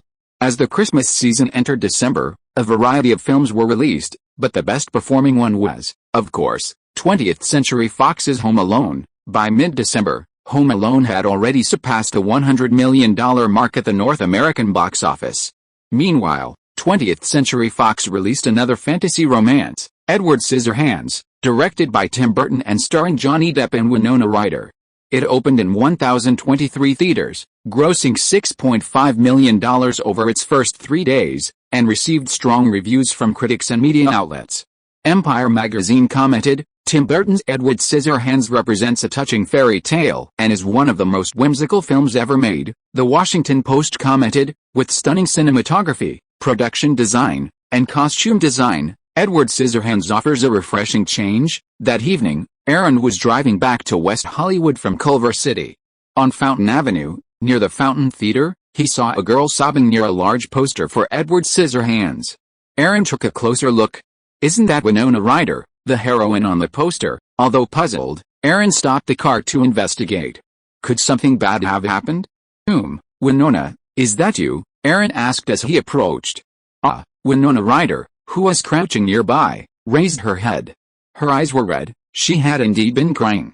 Aaron, it's you. Winona Ryder was about to stand, but perhaps because she had been crouching for too long, she was unsteady. Aaron reached over and helped her up. He pulled a tissue from his pocket and handed it to her, wiping away her tears. So, can you tell me what happened? Why are you crying all alone? Thanks to the success of Edward Scissorhands, Johnny Depp and Winona Ryder are Hollywood's golden couple. Winona Ryder shook her head and looked at Aaron Anderson. Thank you, Aaron, it's nothing. I just couldn't help it. I couldn't help it. Aaron scratched his head. Forget it. Don't think about it. What about Depp? Aren't you together? There are always news reports in the newspapers about the two of them being close and showing their sweet love. There is no reason why only Winona Ryder is alone. It's at the bar over there. Winona Ryder pointed. Aaron, let's go over for a drink together. Aaron nodded. I'll take you to see Depp first. I heard that Winona Ryder has depression, and I don't know if it's an attack. Chapter 90. Let me think about it. Aaron took Winona Ryder to a nearby bar and soon found Johnny Depp and his friends. After Winona Ryder told Depp what had just happened, Depp first comforted her. Thank you, Aaron. I didn't even know Winona had left. Johnny Depp immediately expressed his gratitude to Aaron. Aaron waved his hand. It's nothing. She was just crying near a poster nearby. What's going on? Johnny Depp sighed, pulled Aaron to sit on the sofa, and said helplessly, lately, Winona and I have been constantly harassed by reporters, and she's been a little upset and emotionally unstable. When Winona was little, for some unique reasons, she wasn't very sociable and was always bullied at school, so she dropped out and enrolled in acting school. The psychological trauma from that childhood has always been there, so she's a little sensitive and depressed now. Of course, there's also the fact that although Johnny Depp and Winona Ryder are engaged, as a rock and roll playboy, he has no desire to get married yet, while Winona Ryder has her eye on marriage and family. No wonder, Aaron understood. This is what's called mental illness. The success of Edward Scissorhands has put their lives under the spotlight, bringing out that layer of defensiveness in their hearts. Okay, now that she's back safely, I'm leaving. Aaron thought Winona Ryder was a fine actress, full of inspiration. She earned the nickname Hollywood Elf for good reason, and there might be a chance to work with them in the future. But Aaron had little interest in the actress's private life. God, since you're here, why don't you stay for a few drinks? Let me thank you. No thanks. Aaron stood up, patted her shoulder with a smile. I've been busy lately. We'll have a drink sometime. Aaron kept a distance from the private lives of these rockers. They were known for their alcohol, marijuana, stimulants, and hallucinogens. They were a relentless bunch. River Phoenix and Keanu Reeves, who were filming My Own Private Idaho in Portland, were no exception. They stayed at director Gus Van Sant's house, scaring him off. He then went to stay with a friend, leaving the house for them to build. As Christmas approached, Aaron finally received good news. Boys on the Hood had finally received an R rating from the MPAA. Oh, God bless me, I'm going to church to pray this weekend. In the office of Dawn Pictures, John Singleton was full of relief. Quentin Tarantino and Jack Wells around him also had festive expressions. God, Aaron stretched out a finger and shook it. God can't control the MPAA. Columbia has arranged for Boys and the Hood to be released in early March next year. The copy has been shown to some theaters. The problem now is that some theaters think that Boys and the Hood contains plots that promote violence, so they refuse to show it. Everyone was speechless. This reason? Aaron, is there anything we can do? Jack Wells asked. Okay, it's just a few theaters. Maybe there's an exclusive agreement. Aaron leaned back in his chair and tapped the table. You have to understand, Sony releases so many movies every year now, they can't spare a lot of resources to market these smaller productions. So, everyone, think about it. Are there any good promotional strategies? Everyone looked at each other. John Singleton had a college education, while Jack Wells and Aaron Anderson only graduated from high school.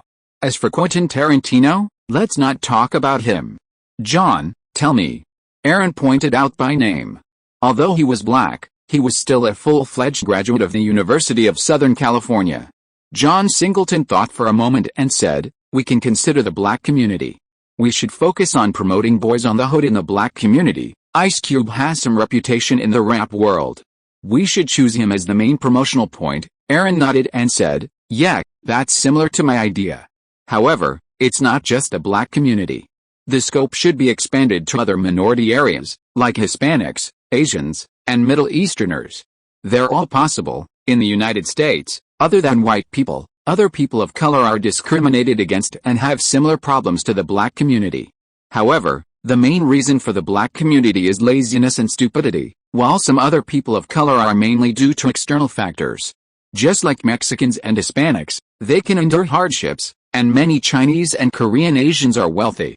Forget it, Jack, let's find a bar and have a party tonight to celebrate. I'll discuss these issues with professionals later. Aaron stood up and said, why did he think of discussing these with them? Oh, okay, Jack Wells smiled. I'll arrange it right away. Well, John, remember to inform the crew to cooperate with Columbia's promotional activities. I've already contacted Bet, and they'll be arranging for the Boys and the Hood crew to participate in an event on their network soon. The distribution company wasn't enthusiastic about such an underappreciated work, but he had to actively find a solution. One has to rely on oneself. Bet, or Black Entertainment Television, is a cable television station designed specifically for African American audiences. Founded 10 years ago by black entrepreneur Robert Johnson, it was the first network dedicated to the black community. Originally, Bet only aired music videos for black singing competitions, but now it has developed multiple channels featuring news about black people.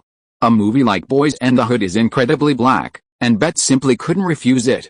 Now, Aaron missed 20th Century Fox. They controlled the Fox Network and News Corporation, which also owned newspapers like the New York Post. Promotional opportunities were indeed plentiful. However, 20th Century Fox was too ruthless in the case of Phone Booth. Now that Aaron is working with them, he has to be extremely alert. Afterwards, Aaron asked his assistant Esther Beckett to arrange for the recruitment of marketing operations personnel, so that Dawn Pictures will have more and more works. As the boss, how can he do everything? Moreover, professional matters require professional people. By the way, Esther, the number of works released by Orion has decreased, and some publicity and promotion talent should have been fired. You can consider this aspect. Esther Beckett smiled and said, I understand. She came from Orion, and there are several former employees of Orion in the production department. Is Dawn Pictures waiting to eat Orion's meat? Boss, will Orion go bankrupt again? Aaron thought for a while. Dances with Wolves has now broken $40 million in the North American box office, although it is a long-term screening model, but it can also alleviate Orion's difficulties. The official bankruptcy will not be so soon.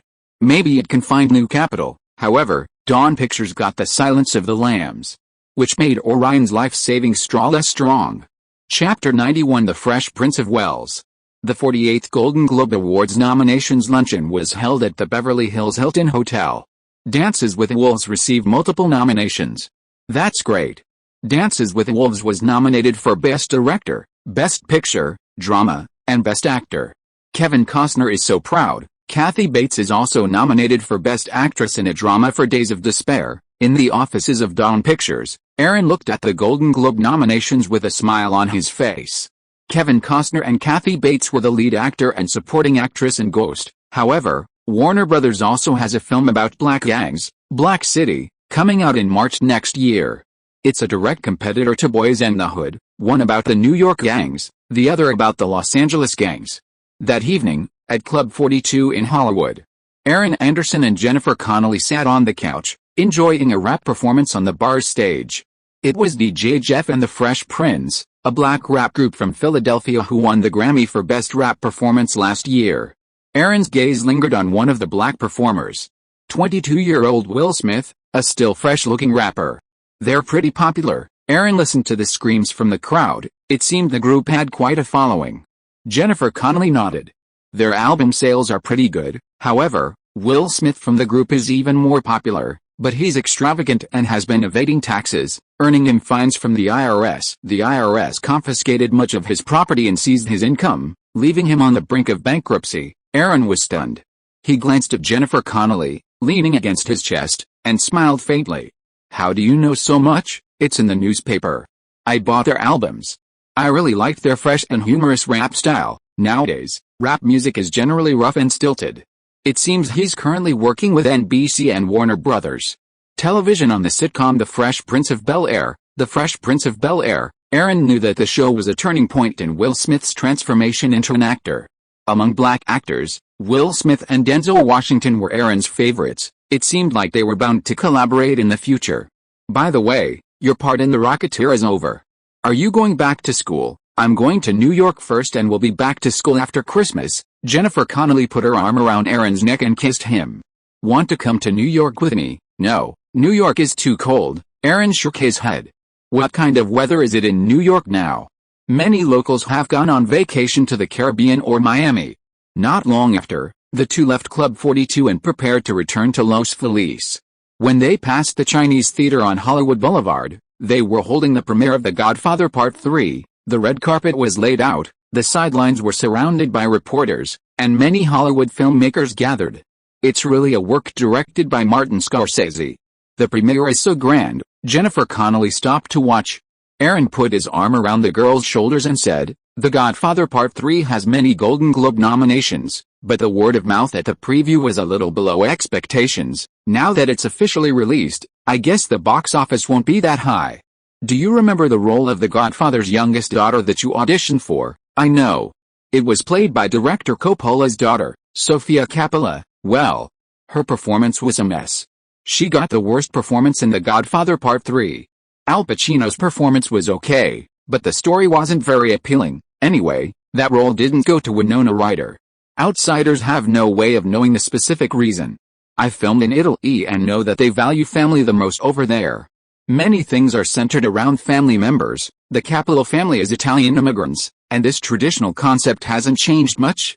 Look at the characters in his movies. They are basically all of Italian descent. Al Pacino, Robert De Niro, they are all of Italian descent. Aaron smiled and shook his head. The Coppola era is over. Francis Ford Coppola was incredibly talented, having made such classics as The Godfather and Apocalypse Now. However, most of his directorial work was mediocre, with poor critical and box office success. Still, The Godfather was enough to make him a cinematic legend. With Christmas just around the corner, The Godfather, Part 3 opened in 1,900 theaters across North America, only to gross a mere $6.38 million in its first weekend. Critical reviews were disappointing, with mixed reviews, but unlike the first two films, The Godfather, Part 3 failed to meet the expectations of both critics and audiences. Los Angeles Times: anyone who remembers The Godfather and its sequels from the 1970s will shudder at how Francis Ford Coppola has reduced their powerful portrayals to the level of daytime soap operas. Empire magazine: The Godfather Part 3 is extremely disappointing. It is a slow-paced film that makes no mention of the moral corruption of the powerful, although the first two films didn't say it any better. At Dawn Pictures, Jack Wells was flipping through the newspaper in his hand. Is The Godfather Part 3 as bad as they say? It's not as good as the first two, but it's still okay, at least better than the average movie. Aaron leaned back in his chair and took a sip of wine by himself. The Godfather Part 1 and Part 2 had such a good reputation and such a high status. Now, Coppola has made a Godfather Part 3 that doesn't live up to expectations. Everyone must love him deeply and criticize him harshly. It's not Francis Ford Coppola's fault. After the success of the two Godfather series, he produced Apocalypse Now on his own and lost a lot of money. After that, Coppola launched a series of films such as Sweetheart, Fighting Fish, The Outsiders, The Cotton Club, Peggy Sue Got Married, and The Stone Garden, but none of them had any artistic achievements or box office results. This directly led to Coppola's career falling into trough, financial problems, and heavy debts. At this time, he had no choice but to develop The Godfather 3 to get out of the economic crisis. The Godfather is such a well-known brand. No matter how bad The Godfather 3 is, it will definitely make money. Besides, The Godfather 3 is definitely not a bad movie. Jack Wells nodded. I've made an appointment for you to meet Mr. Al Pacino tomorrow night. Don't forget, don't worry. Chapter 92. Is it so expensive? In the afternoon, a Lotus sped down Sunset Boulevard. Aaron was leaving Burbank, bound for a meeting with Al Pacino at the Beverly Hills Hotel. As they passed a comedy shop in West Hollywood, a woman suddenly ran out. Fuck, are you trying to kill yourself? Aaron slammed on the brakes, swerved, and crashed onto the grass. The woman, also shocked, hurried to the side of the road. Are you okay? Aaron's heart was still pounding, and he was furious. He shook his head, glanced at the woman outside, and opened the car door. You want to kill yourself? Don't hurt me, will you? The woman before him was clearly of Mexican descent, not tall, but with a nice figure. But Aaron wasn't in the mood. He reached out and grabbed her by the neck. What were you trying to do? Tell me. Oh, sorry, sir, I'm so sorry. I wasn't looking where I was going. The woman, less than 160 centimeters tall, was like a tiny chicken in Aaron's hands. I'm willing to compensate you, sir. The woman was anxious and frightened. She had just arrived in Los Angeles from Mexico this year and didn't know anyone. However, seeing that Aaron Anderson was unharmed and unharmed, she felt relieved. Aaron let go of her, glanced at his car, and pulled out his phone to call Jack Wells, asking him to take care of the situation. Now, Aaron was heading to the Beverly Hills Hotel. Where's your car? Aaron asked irritably, looking at the reckless woman. It's over there, the woman pointed fearfully. Come on, drive me to the Beverly Hills Hotel. Aaron immediately pulled out the important items from the car and instructed the woman. Ah, the woman said, still unresponsive, but seeing Aaron's expression, she quickly nodded. Soon, Aaron was in the woman's car and heading to the Beverly Hills Hotel. Sir, my name is Salma Hayek, and I'm from Mexico City. I will definitely compensate you for the damage you just caused. She was genuinely scared. The man must have realized she was a woman and held back, otherwise she would have been severely beaten. Salma Hayek was 24 years old and had just arrived in Los Angeles from Mexico, hoping to pursue her acting career. Although she was already a well-known TV star in Mexico, she was a nobody in Los Angeles, with no opportunities. She could only study acting and play minor roles on various productions. Today, the producer had promised her a role in a film. Unexpectedly, after arriving at the comedy shop, the man actually tried to force himself on her, and she had to escape. Salma Hayek, Mexican. Aaron finally took a look at the woman driving the car. She was pretty, with a deep, Mexican eyes and brows. Most importantly, she had a toned figure, exuding a captivating, wild beauty. Her bust was every bit as large as Jennifer Connelly's. Yet, I've only been in Los Angeles a few months. Are you an actor too? Yes, I did a TV show in Mexico, and now I'm looking for opportunities in Los Angeles. Aaron understood. Los Angeles was full of people like that, but Mexican Latinas were rare. There was something truly unique about Latinas. Arriving at the Beverly Hills Hotel, Aaron glanced at Salma Hayek. "Alright, be careful next time, or I'd have killed you just now." With that, Aaron grabbed his phone and other belongings and went inside. Salma Hayek wanted to say something, but all she saw was her back. "Don't you want me to pay you?" Born in Mexico to a relatively affluent family, Salma Hayek wasn't like the working-class Hollywood types. She was eager to meet the man, not just because he was handsome and impressive, but because she'd just seen what looked like a movie script in his hand. As expected, the man was also in the film and television industry, well-dressed and driving one of this year's most popular sports cars. The release of Pretty Woman had made this British-made Lotus sports car a huge hit. Clearly, this man was far wealthier than she was. Having arrived in Hollywood, Salma Hayek, unwilling to miss any opportunity, immediately entered the hotel, hoping to find the man she had just met. Sure enough, after searching for a while, she spotted the young man in the Beverly Hills Hotel's cafe area. "Oh, that's Al Pacino." Salma Hayek requested a booth, ordered a coffee and a pastry, and stared intently at the young man who had been holding her neck. The young man was chatting cheerfully with Al Pacino. He even handed him a script. The two seemed to know each other well. She had no idea what they were talking about, but she had a feeling they were discussing something film-related. Meanwhile, Aaron was indeed in talks with Al Pacino about adapting Scent of a Woman. However, Pacino had just finished filming Frankie and Johnny and was now filming Bugsy. While he was interested in Scent of a Woman, it would have to wait until at least the second half of next year. "Sure. I'll have the script adapted," a director confirmed, "and then the casting done as soon as possible," Aaron said with a smile. "I'm very confident in this film. I'm going to try for an Oscar." Al Pacino, having eluded Oscar recognition for years, was eager to achieve one. "My agent discussed this script with me before. He thought the blind officer in the film was quite challenging." Aaron took a sip of coffee. In the Italian version, the focus was on the retired officer's life. This time, my adaptation will focus more on the dynamics of the relationship between the two main characters, a shy young high school student and a withdrawn, eccentric, and competitive veteran officer. Their journeys of mutual redemption, their clash of ideas, and their understanding of each other's lives. Since both Al Pacino and his agent were satisfied with the script, Aaron felt relieved. Now he had plenty of time to prepare. After a pleasant chat with Al Pacino, Aaron received a call from Jack Wells, saying that the car was fine. "Of course I'm not hurt. If anyone was hurt, it would be someone else." Aaron left the hotel and just hung up the phone when he saw Salma Hayek jogging towards him. "Sir, your car broke down. How about I take you home?" Aaron looked at him. "Interesting. I didn't expect you to leave yet. I don't even need you to pay for it. So why are you still waiting here for me?" Salma Hayek smiled at Aaron and explained, "You certainly don't care about this little money.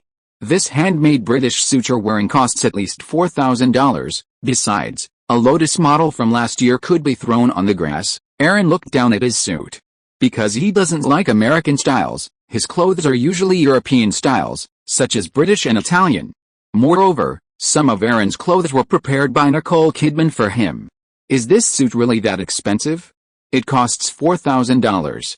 "Okay, take me to Burbank, 200,000 words, amazing." Chapter 93 Failure Doesn't Matter. After Salma Hayek arrived at Twilight Pictures in Burbank, Aaron immediately opened the car door and got out. "Sir, so you're from Twilight Pictures? Well, since you've been my driver for once, I'll forgive your impulsiveness." His car was simply stuck in the grass, no big deal, so Aaron didn't care. "Well, I'm an actor too, so feel free to contact me if you need anything." Salma Hayek quickly got out of the car and handed Aaron a business card. Aaron took the card and looked at the sexy woman before him. "Have you ever acted in Hollywood?" "A very small role, a minor one." "You speak English well. Did you study it?" "Yes, I've always spoken Spanish, but I went to boarding school in Louisiana for high school, then returned to Mexico City to continue my studies." Mexico is primarily Spanish-speaking, and is a Spanish-speaking country. California borders Mexico, and the majority of Hispanics are Mexican. Going to high school in the U.S., it's no wonder he speaks English well. You have good credentials. I'll let you know if there's a role suitable for you. Aaron didn't know any Latino actors right now, so if Salma Hayek was available, that would be nice. Thank you. Can you tell me your name? Aaron Anderson. With that, Aaron went straight to his own company, Dawn Pictures. Salma Hayek memorized it, Aaron Anderson, Dawn Pictures. That evening, Aaron didn't return to West Hollywood, but instead went to Jennifer Connelly's Los Feliz neighborhood. Jennifer Connelly had returned to New York and would soon be back to school. On the sofa in the hall, Aaron propped his head up and watched the news on TV. This year, several Soviet republics had declared independence, East and West Germany had also achieved reunification, and the Soviet Union's disintegration was imminent. Oh, that's boring, Aaron shook his head. The Soviet Union's collapse meant the end of the Cold War. What are you watching? Jennifer Connelly approached. Oh, nothing much, just some European news, Aaron said, pulling Jennifer Connelly into a hug. With Germany's reunification and a stronger economy, the West Berlin International Film Festival can now officially be called the Berlin International Film Festival. Jennifer Connelly couldn't deny it. Europe has always been powerful, and now Hollywood's international business is becoming a bigger and bigger part of its business. Are you looking to deepen your ties with Europe? I want some support, but for now, I'm still focusing on the North American market, with some consideration for English-speaking countries like the UK and Australia. Other European markets, if they couldn't make it, would simply be handled by other international film companies. Jennifer Connelly said, kissing Aaron on the lips. A brilliant smile, a sexy body, deep eyes, a charming demeanor, and a beautiful youth. Soon, Aaron carried Jennifer Connelly to the bedroom bed, looking down at the voluptuous beauty beneath him. No wonder you're so attractive to men, few can resist. Are you talking about Billy Campbell? Jennifer Connelly rolled over, landing on top of the man. On New Year's Eve, a grand New Year's Eve ball was underway at the Sunset Tower Hotel in West Hollywood. Beautiful music, dazzling lights, lavish costumes, and sumptuous food all epitomized the extravagance of Los Angeles. Aaron, holding Nicole Kidman, stood on the balcony, gazing at the fireworks display over the city. The U.S. will soon lead the invasion of Iraq, but the impending war hasn't affected the atmosphere here at all. Nicole Kidman's eyelids twitched. Did the U.S. send troops to Panama this year? You're used to it, right? Aaron smiled.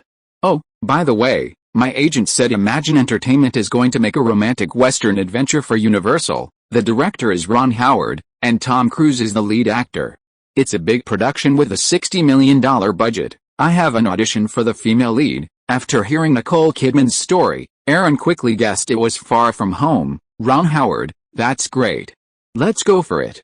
It's the Tom Cruise movie. After all, with Tom Cruise's current popularity, a movie like this could easily gross over $100 million. This year's Days of Thunder, despite poor reviews, grossed over $80 million in North America, plus over $70 million overseas, for a total of $150 million worldwide. Nicole Kidman hesitated. I just don't have much confidence. You know, Tom Cruise is so much taller than me. She hadn't had much of an idea back in Days of Thunder, and now, with Hollywood credits like Wild at Heart and Ghost, she simply wasn't interested in a role like this. It was clear that after meeting Aaron Anderson, Nicole Kidman had gotten a bit cocky. Aaron smiled and touched the girl's face. You're so beautiful and sexy, maybe you could attract Tom Cruise. Nicole Kidman took the man's arm and said, I'm your woman. How could I be involved with a married man? If Aaron hadn't known the situation, he might have believed Nicole Kidman. Actually, you should know that Tom Cruise prefers working with big directors and veteran actors. Newcomers don't stand a chance with him. New directors who want to direct Tom Cruise rarely have a chance, and even if they do, the director has little power. As for actors, unless they're established stars, newcomers in his films are just supporting roles. He's the center of the show. Tom Cruise was the first choice for the lead role in Edward Scissorhands, but Cruise had no interest in Tim Burton and turned him down outright. These days, almost every producer in Hollywood will choose him for any script that fits Tom Cruise's profile. His agent says he's focusing a lot of his energy on commercial films. While Nicole Kidman might not want to play a worthless supporting role, the concept of a supporting role in Tom Cruise's films is different. Maybe that's why Ms. Paula Wagner knows you, Aaron speculated, since she's Tom Cruise's main agent. Yet, I think so too, Nicole Kidman said and kissed Aaron on the cheek. I'll give it a try. Anyway, with you here, it doesn't matter if I fail the audition. Aaron Anderson would not ignore his woman, right? Chapter 94 is professional. With the arrival of 1991, the U.S.-led multinational force was assembled and about to invade Iraq. In Pershing Square in downtown Los Angeles, two groups of people were facing off, those who supported the war and the deployment of troops to Iraq, and those who opposed it. Aaron was leaning against a nearby car, chewing on a carrot, while Jack Wells, beside him, was tucking into a cheeseburger. "Aaron, what's wrong with you? Are you trying to turn into a rabbit?" Jack Wells couldn't understand why Aaron had no interest in burgers, hot dogs, or donuts. Aaron rolled his eyes. "I told you to study harder. Do you know what vitamins are? I take them." "Okay," Jack Wells said, taking another bite of his burger and taking a long sip of his Coke. He burped. "There aren't many people against the war. Look, the pro-war crowd is so fanatical. They completely overwhelm them." Aaron finished his carrot, wiped his mouth with a tissue, and continued to comment. Jack Wells shook his head. "It's all about publicity. President Bush's diplomatic achievements are just too successful. How could he not be successful? Panama was secured, the Panama Canal was controlled, Germany was unified, and joining NATO became a major asset. France could even be contained. The Soviet Union was a mess, and the US had become the world's dominant power." Aaron smiled. "But Bush doesn't understand economics. The economy wasn't very good last year." "Okay, the Angel Theater is finished with renovations. I'll take you to see it." Jack Wells stretched. Aaron nodded. "Let's go." After several months of renovations, the Angel Theater has become a two-story theater, each with 120 seats, one-third of which are reserved for couples. Arriving at the Angel Theater on Fountain Boulevard in West Hollywood, Quentin Tarantino was there. Copies of Boys and the Hood, The Silence of the Lambs, and Ghost were all there. "Jack, when we preview Boys and the Hood tonight, remember to prepare some gifts for the critics and media. Also, arrange for some regular people, the kind who are good at emotional acting, to have a lot of facial expressions after watching the movie." If the Angel Theater were bigger, Aaron would have held the premiere there, but a preview would be nice too. There would be critics, reporters, and, of course, an audience for the performances. Jack Wells nodded. "It's all settled. We've got some audience members who've been to TV shows. Don't worry, they're professionals." "That's great," Aaron said, doing his bit. "A movie needs publicity. Aaron, here's the script I prepared. Would you like to take a look?" Just then, Quentin Tarantino approached with a draft of his own. Aaron was about to take it, but when he saw the scribbled words on the paper, he said, "Forget it, just say it directly." Quentin Tarantino smiled and sat down directly. "This is the story. A group of robbers robbed a bank and encountered the police. After escaping, they engaged in a series of psychological and physical struggles with their identities. These robbers were gathered together by a gangster boss. They seemed to have nothing to do with each other and used 6 different colors to represent their identities, but an accident happened in the process, resulting in 2 deaths and 1 injury. After returning to the base, the remaining people began to suspect that there was an undercover agent." Aaron knocked on the table. "Is your script really just a first draft?" "Well, yes. There are a lot of witty dialogues of black humor in it. I have to find someone to help me improve the script." Quentin Tarantino is now at the first draft, and it is still far from a complete script.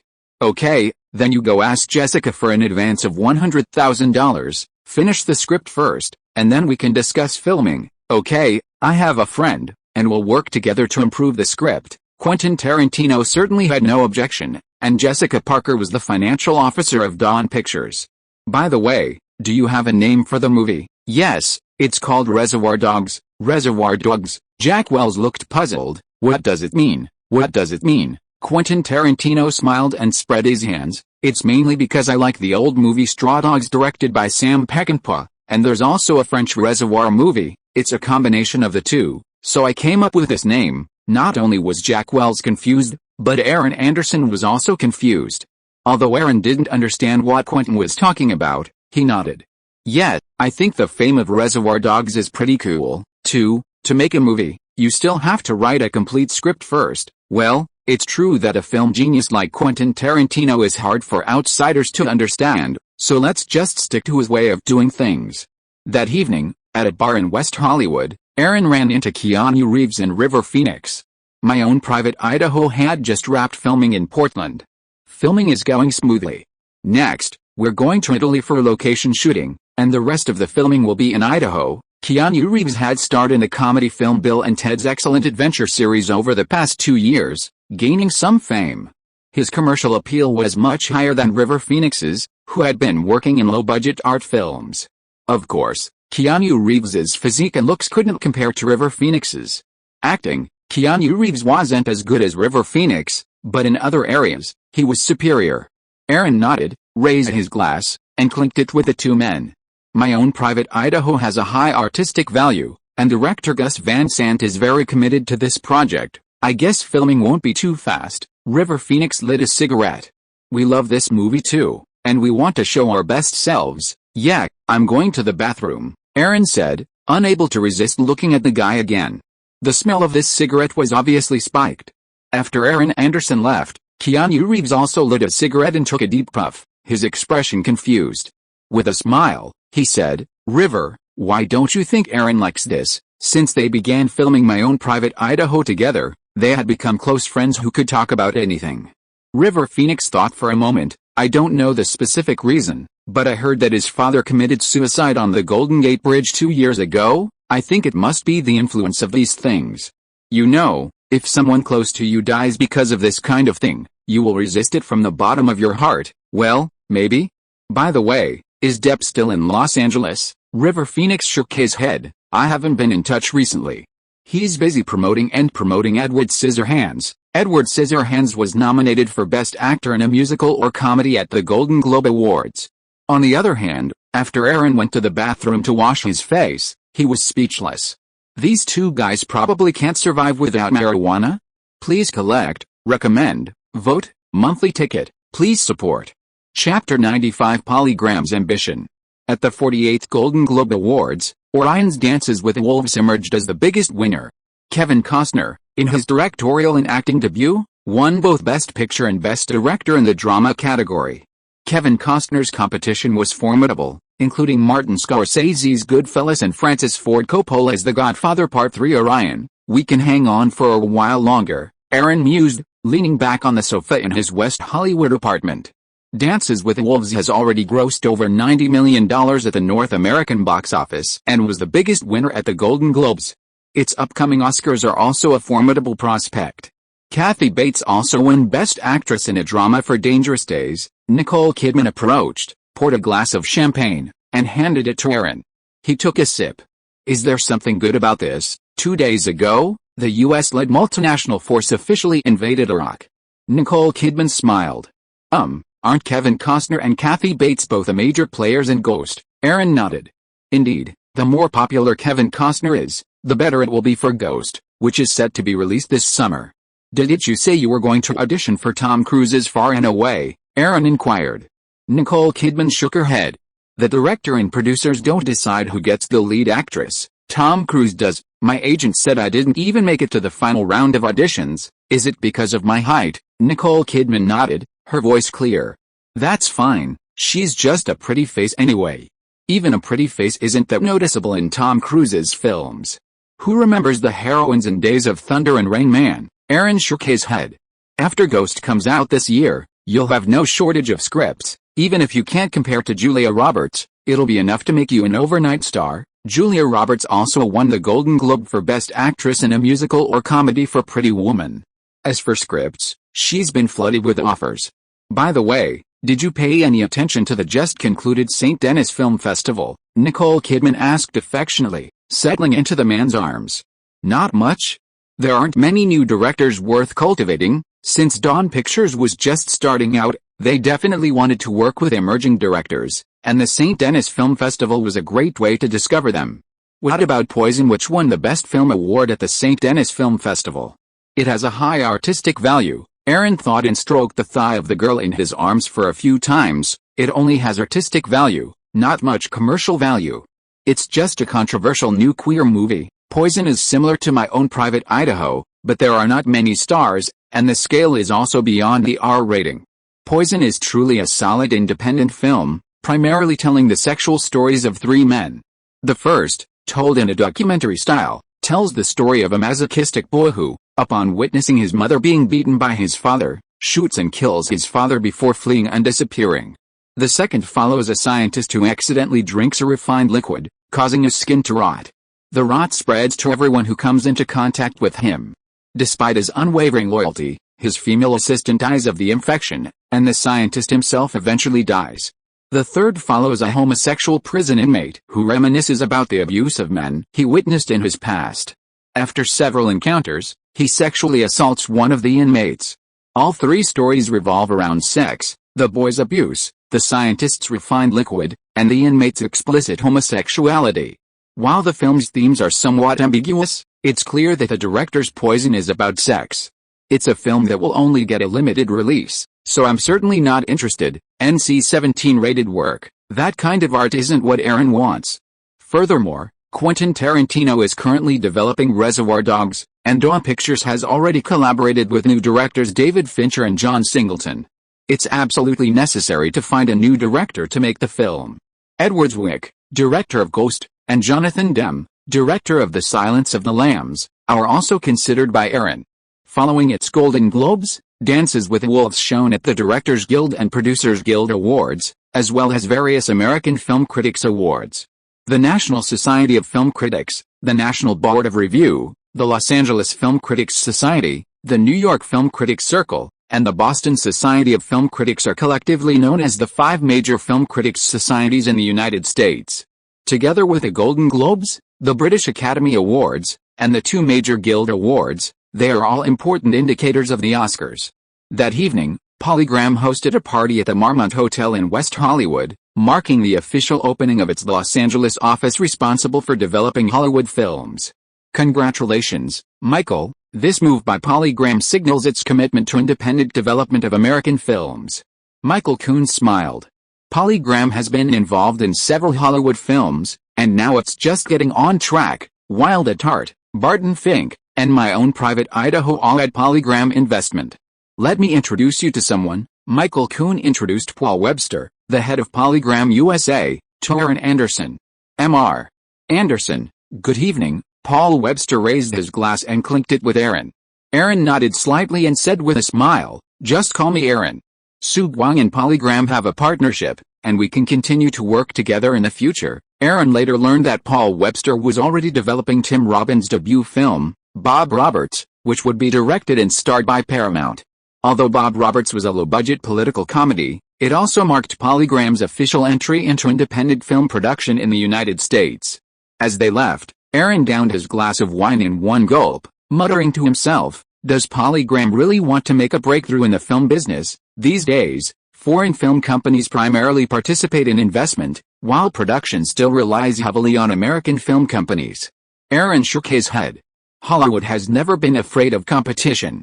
Domestic film companies are already numerous and the competition is fierce.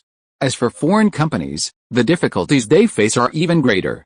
If you are listening to this novel on a channel other than Fanfic World, it means it was downloaded and re-uploaded without effort. We warmly invite you to visit our channel, Fanfic World. There you will find the original version of this story and many other novels of various genres.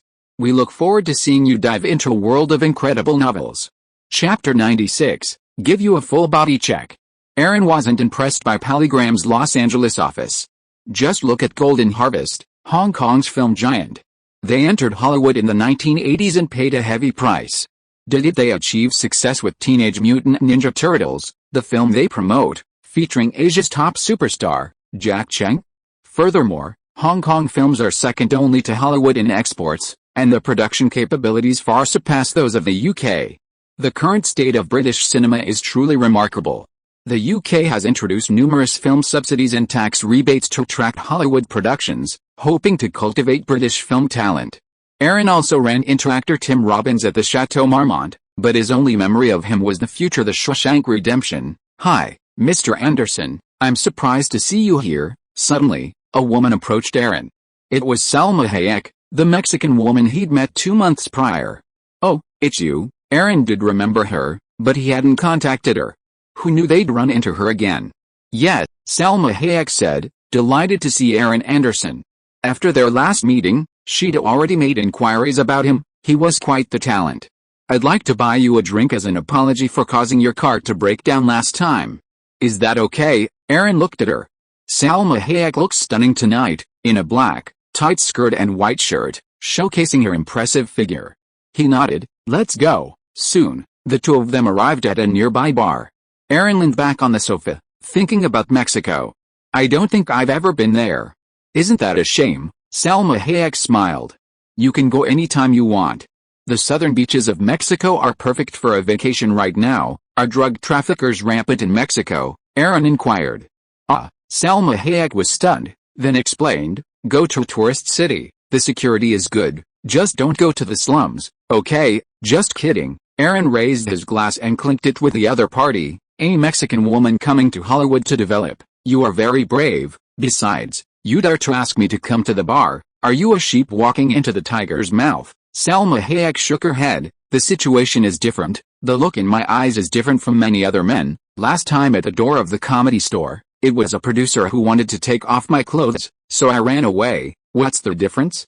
Men make money, isn't it for women in power? Aaron looked at the other party. You are a newcomer, a foreigner, helpless, and want to develop in Hollywood. This kind of thing can't be avoided. You are lucky to meet a better one and be able to exchange for an opportunity. The greater possibility is that you will be eaten up. Salma Hayek opened her mouth, unable to refute anything. What the other party said was true. Having been in Hollywood for over half a year, she'd already been sexually harassed several times. Hollywood is a place where countless young men and women pour in every day. It's never been short of beautiful women, it's short of opportunity. Everyone strives for that opportunity without hesitation. Only with opportunity can dreams come true. Seeing the other person remain silent, Aaron simply smiled casually and took a sip of his wine. But you have your advantages. You're in great shape and good looking. You're a wild, Latino beauty. Perhaps some Latino productions would need you. Salma Hayek gave a wry smile. I studied international relations in college and then transitioned to performing arts. After graduation, I gained fame in Mexico by starring in a television series, but the Mexican entertainment market wasn't worth developing. So I came straight to Hollywood. Now I'm still studying and looking for opportunities, like Nicole Kidman, except that Australia is an English-speaking country, and the inherent advantages are unmatched by Latinos.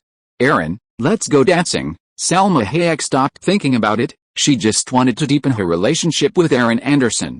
Oh, you want me to feel the passion of a Latina? Aaron naturally joined Salma Hayek on the dance floor. The sexy and fiery Salma Hayek was truly unique.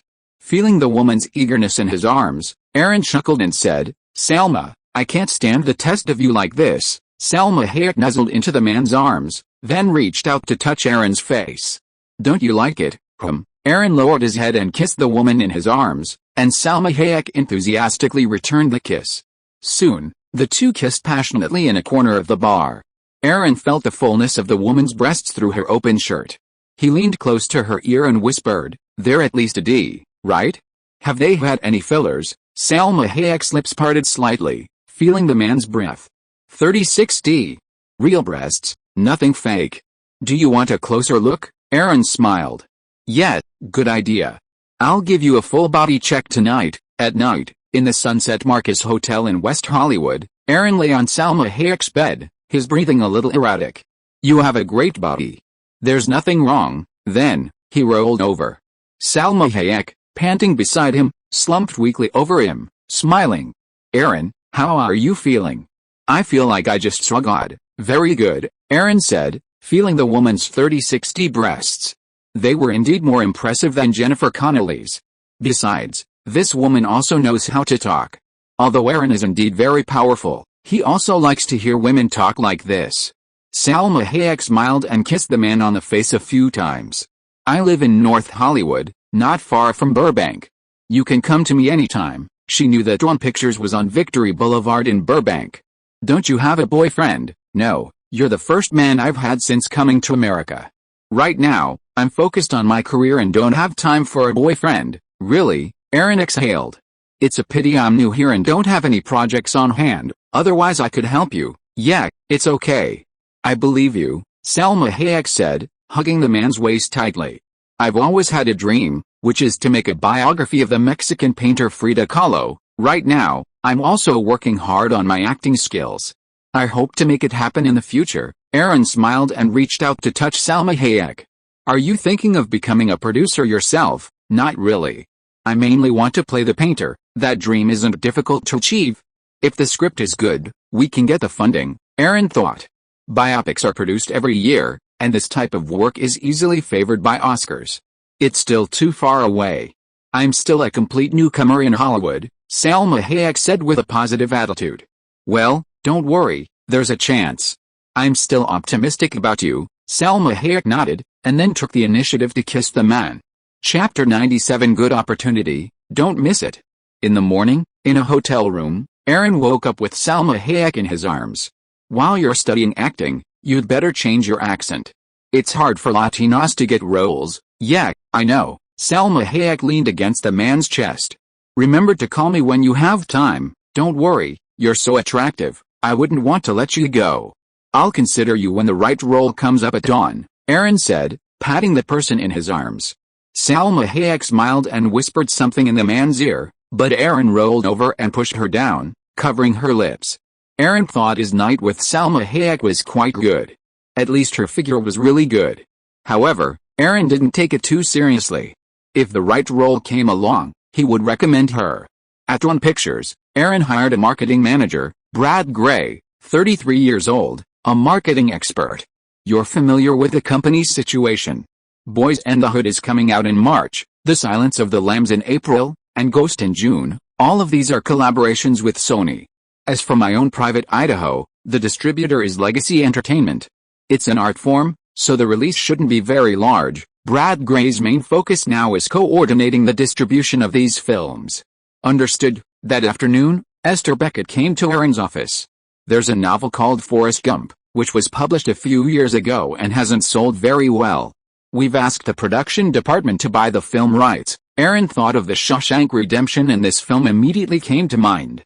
Forrest Gump was published 5 years ago, but because it only sold a few tens of thousands of copies, no one was interested in the adaptation rights.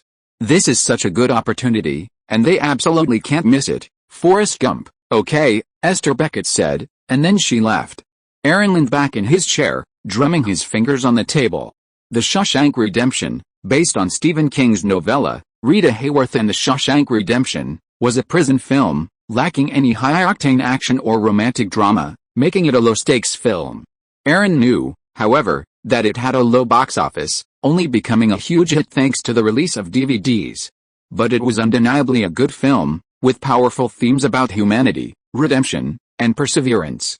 However, Stephen King's works are generally popular, so the adaptation rights have mostly been sold.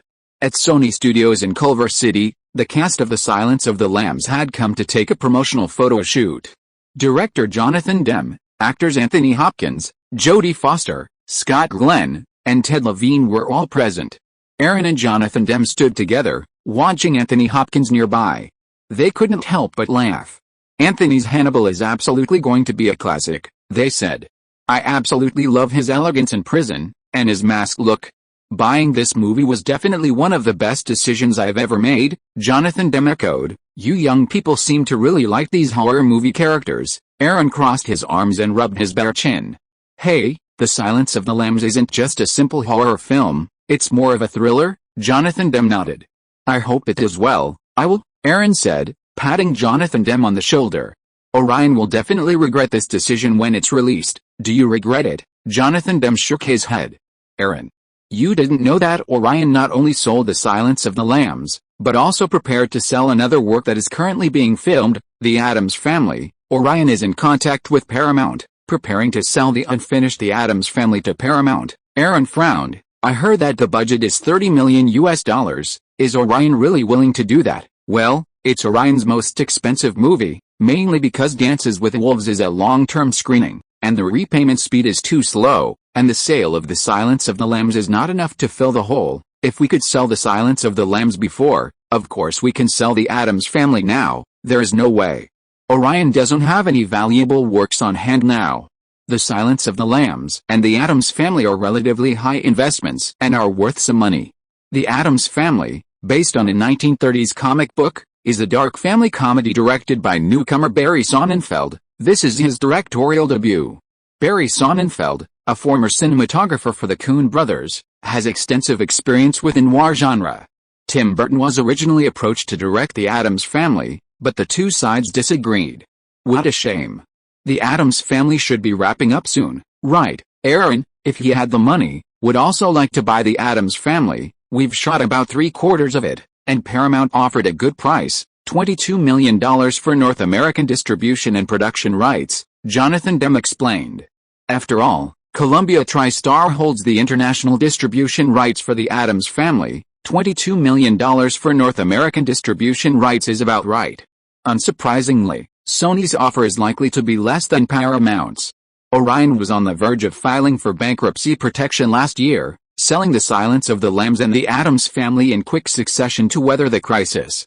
Not long after, Aaron was about to meet with Mike Medver, head of TriStar Films, when he ran into producer Gary Foster. "Hey, Aaron, good afternoon." Gary Foster was a CAA client and knew Aaron Anderson. "Good afternoon, do you have any new projects?" Aaron struck up a conversation with him in the hallway. "Yes, a romance.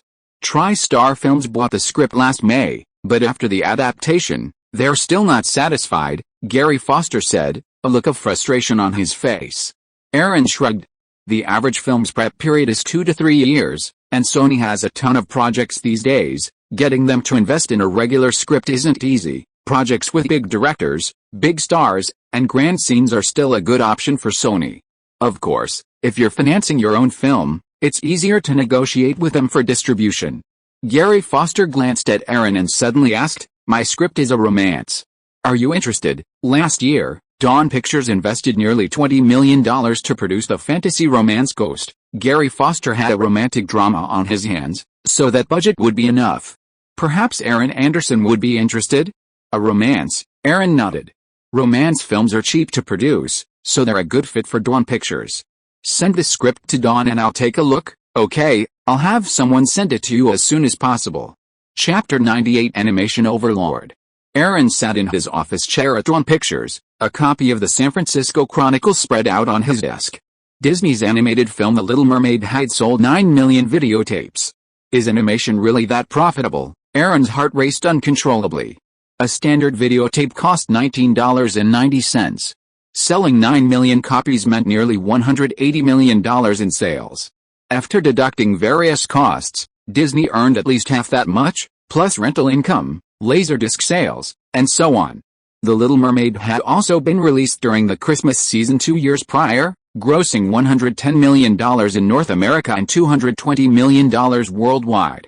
More importantly, the bulk of Disney's animation revenue came from merchandise and related products, such as licensing for toys and other products. The Little Mermaid even made more money at Disney than Pretty Woman. This year, Disney would also release Beauty and the Beast. The animation overlord, they're not called that for nothing. When it came to 2D hand-drawn animation, Disney was undoubtedly the undisputed king. Aaron knew he couldn't compete with Disney in 2D hand-drawn animation, so he had to invest in 3D computer animation. After Steve Jobs left Apple, his acquisition of Pixar Animation was Sue Guang's target, and now Jobs' focus was on Next, the computer company he founded. Just then, Aisling Beckett arrived at Aaron's office. "Boss, this is a script Gary Foster sent over." Aaron took it and looked at it. Sleepless in Seattle? The story was simple. A widower with a child and a journalist fall in love through radio and television. It looked like a romantic comedy starring Tom Hanks and Meg Ryan. While not as successful as Pretty Woman, it was still a commercial success. Selling, "This script is great. Let Brad negotiate. We'll buy the script from Samsung and develop it ourselves. Of course, Samsung will distribute it." Since Samsung wasn't impressed with the script, Aaron liked it. Since the script was still being revised, Sue Guang could develop it in the second half of this year. "Okay, by the way, how is the filming progress on Hook at Samsung?" Aaron, of course, wasn't concerned with Hook. He wanted to be involved in another Steven Spielberg project, Schindler's List. "Hook? It's been postponed. There's a lot of problems on the crew. Dustin Hoffman isn't in good form, and the lead actress, Julia Roberts, is in a trance due to a breakup, smoking marijuana all day, and so on." Aaron nodded. After Hook wraps filming, Steven Spielberg will probably officially start working on Jurassic Park and Schindler's List. This year, Dawn Pictures is developing Scent of a Woman, and now they have Sleepless in Seattle. If they have extra energy, speed could also be considered, as action films are more time-consuming and expensive to develop than art house and romance films. The 41st Berlin International Film Festival opened in mid to late February 1991. Although it was the first joint event since the reunification of East and West Germany, The economic crisis and the raging Gulf War meant that only 25 films from around the world participated in the competition. Jonathan Demme won the Silver Bear for Best Director for The Silence of the Lambs, the film's first major award. At the end of February, U.S. President Bush declared the end of the war to liberate Kuwait and a ceasefire. The Gulf War, which began in mid to late January, lasted only 42 days, mostly consisting of air battles. The ground battle lasted just over 100 hours, leaving Iraq defenseless. In his West Hollywood apartment, Aaron leaned back on the sofa, watching the CNN live broadcast. This Gulf War has made CNN famous worldwide. CNN turned on the satellite live broadcast, broadcasting non-stop war footage, instantly capturing everyone's attention. Nicole Kidman, standing nearby, put down her script and paused. "I thought you were focusing on the war itself, but it's CNN." CNN was about to begin its own reign as the ratings king, until Fox News surpassed it after 9/11. CNN was the first cable TV station to broadcast 24/7 news, even more impressive than the three major terrestrial networks. "Well, this script is great, isn't it? I found it from Samsung, and Dawn Pictures is developing it this year. They should officially start developing it after Ghost comes out." Nicole Kidman was watching Sleepless in Seattle. Dawn wanted to develop it, and Samsung had no objection. After all, they retained the distribution rights. As for the female lead, there was no question, it was definitely Nicole Kidman. "I'm fine with it. A romantic comedy, I think it's good," Nicole Kidman said, of course, given her newfound talent. However, producer Gary Foster approached director Gary Marshall, but was rejected. TriStar Films also failed to satisfy with its attempts to revise the script. The script for Sleepless in Seattle is currently being revised by veteran screenwriter David Ward, but a director hasn't been confirmed yet. Aaron, however, is also dissatisfied with David Ward's adaptation. He believes he doesn't understand the true meaning of romantic comedies. He's old and doesn't understand modern love. Aaron nodded, "I'm planning to ask the screenwriter of When Harry Met Sally to adapt the script. Hopefully, we can confirm a director soon." Aaron plans to invest $20 million in Sleepless in Seattle, which should be sufficient. After all, the budget for Scent of a Woman is roughly the same, mainly due to Al Pacino's salary increase following the success of Pretty Woman, estimated to be around $5 million. "Well, your vision is definitely not comparable to that of ordinary producers," Nicole Kidman said, sitting down next to Aaron. "By the way, Boys and the Hood is coming out soon. How many theaters has Columbia arranged for it to open?" Aaron beamed at the thought. "Quite a lot, over 800. I guess the previous promotional strategy is working." Dawn Pictures invested millions of dollars in marketing for both Boys and the Hood and The Silence of the Lambs. Columbia, of course, invested even more, probably because the test screenings were very positive and gave them confidence. "That's really great," Nicole Kidman said, kissing Aaron. They hadn't seen each other for a while, and Nicole was quite tempted. Aaron replied, groping the woman, then letting her raise her hands and remove her sweater. "Who are you going to cast for the male lead?" Nicole Kidman asked, unhooking her bra.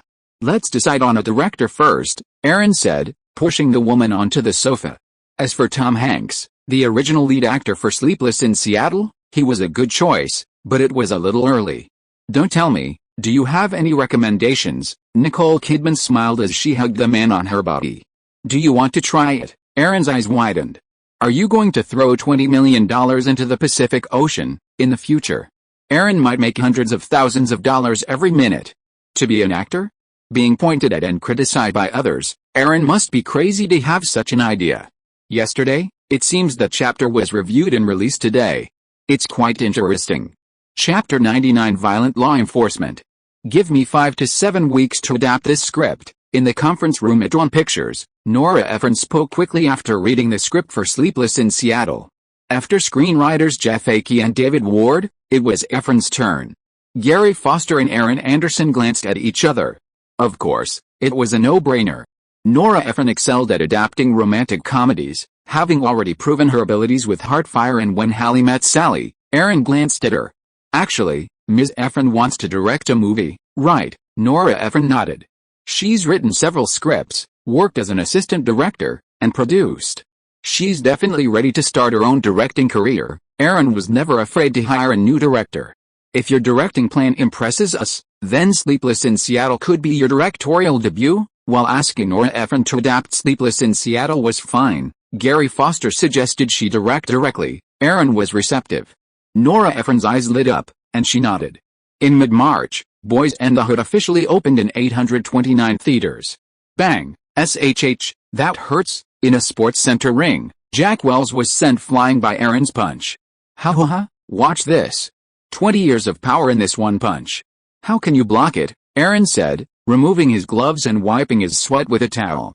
Jack Wells stood up, rubbing his chest repeatedly, and smiled helplessly. As expected, he could be punched through anything. The day before Boys and the Hood opened, those dozens of theaters suddenly pulled out. What's the reason? Aaron asked, taking a sip of water. Columbia had prepared nearly 850 theaters for Boys and the Hood's opening, and suddenly, before the release, over 20 theaters canceled their screenings, claiming that showing the film would cause violence. Aaron didn't believe it. Someone was deliberately using this incident to damage Boys and the Hood's reputation. A few dozen theaters canceling the release wouldn't matter. After all, some theater chains had refused to show it before, but now the sudden cancellation had some newspapers following suit, making it seem like Boys and the Hood would actually cause violence. Last week, Warner Brothers released a similar black film, Wall City, which focuses on gangs in New York's black community. Wall City and Boys on the Hood are our most direct competitors. Their openings are similar in scale. I guess it's their move. Aaron shook his head. They're both genre films, so why bother? Originally, Aaron had always assumed that the competition for Boys on the Hood would be the New Line sequel, Teenage Mutant Ninja Turtles, Age of Ultron, which was set to release a week later. Okay, it's not a big deal. Our film's theme is against violence and about the development of black youth, Aaron said with a smile. Besides, the timing is perfect, as it can tie the film into the recent Rodney King incident. Earlier this month, Rodney King, a black parolee, was arrested and beaten by 4 white police officers for speeding while drunk. The truncated video, which was repeatedly broadcast on television, sparked protests against police brutality among all black people. Even after the full video was released, the protests that had already been sparked were already unbearable. The 4 white police officers were already in custody. At present, this incident has not subsided. There are numerous protests and marches by black people, especially in Los Angeles. The city opened to $8.6 million. I heard from Brad that Warner Brothers deliberately arranged for the film to be released earlier in the day after the Rodney King incident. Jack Wells also smiled. Columbia's timing for releasing Boys and the Hood was indeed a good one. Yet, it clearly had a positive impact. The Rodney King beating video certainly had a significant impact on the performance of both the city and Boys and the Hood. A film's box office performance has always been closely linked to the social relations surrounding its release. The timing and location were perfect. By the way, Jack, you need to be careful at the Angel Theater. Don't let those black people come to our theater and buy tickets for free. Jack Wells' eyes widened. Fuck, if they dare to cause trouble in our theater, they won't just be beaten up. I'll send them straight to see God. Soon, Boys and the Hood grossed $10.2 million in its first 3 days of opening weekend, and compared to the city, it received better reviews. The media praised Boys and the Hood as an American film with great relevance, showcasing the aesthetics of black realism. The following weekend, Boys and the Hood opened in over 900 theaters, grossing $7.3 million, for a cumulative 10-day total of $22.5 million. New Line sequel, Teenage Mutant Ninja Turtles, Age of Ultron, opened in 2,868 theaters across North America, grossing $20.3 million in its first weekend. Meanwhile, the 63rd Academy Awards, held at the Shrine Auditorium near USC, were held in 1991. Jennifer Connelly, on spring break, also visited Los Angeles. Boys and the Hood has grossed over $20 million. That's looking pretty good. In the hotel room, Jennifer Connelly leaned against Aaron's chest as they sat on the sofa watching the Oscars live. It's okay. Luck is a factor, too. There's been a lot of unrest in the African American community lately, Aaron said, recalling the Korean American riots against black people in Los Angeles in the 1990s. Aaron used to live in Koreatown, a neighborhood with many Koreans and black people. Many black people loved to shop for free, and he never knew when a riot would break out. The Rodney King incident, Jennifer Connelly understood immediately. After all, many black people were criticizing white police brutality and racial discrimination.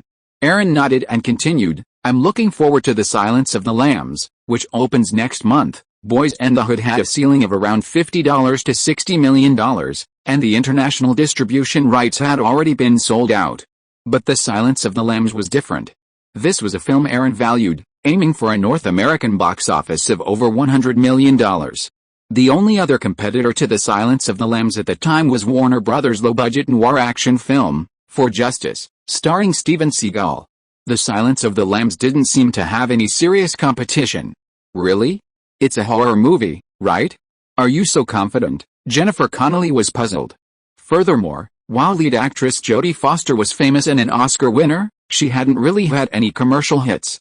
Haha, horror movies. Horror movies can be big at the box office too. Chapter 100. I really want to do it again. With the 63rd Academy Awards successfully concluded, Dances with Wolves unsurprisingly emerged as the biggest winner.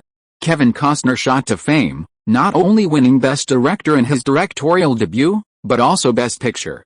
Kathy Bates also unexpectedly won the Best Actress Oscar for Days of Danger. Meanwhile, Aaron noticed the Chinese-language film Ju Dao among the Best Foreign Language Film nominees. Although Miramax secured a nomination, it didn't win like Cinema Paradiso did last year. In Culver City, Columbia Pictures, Sidney Gannis sat in his office chair, a smile on his face. Kevin Costner has really surprised us, his assistant chimed in. Dawn Pictures' performance is even more astonishing. Boys and the Hood has already grossed $25 million. What good luck, Sidney Gannis said, understanding that the performance of Boys and the Hood was inseparable from the recent protests against police brutality against black people.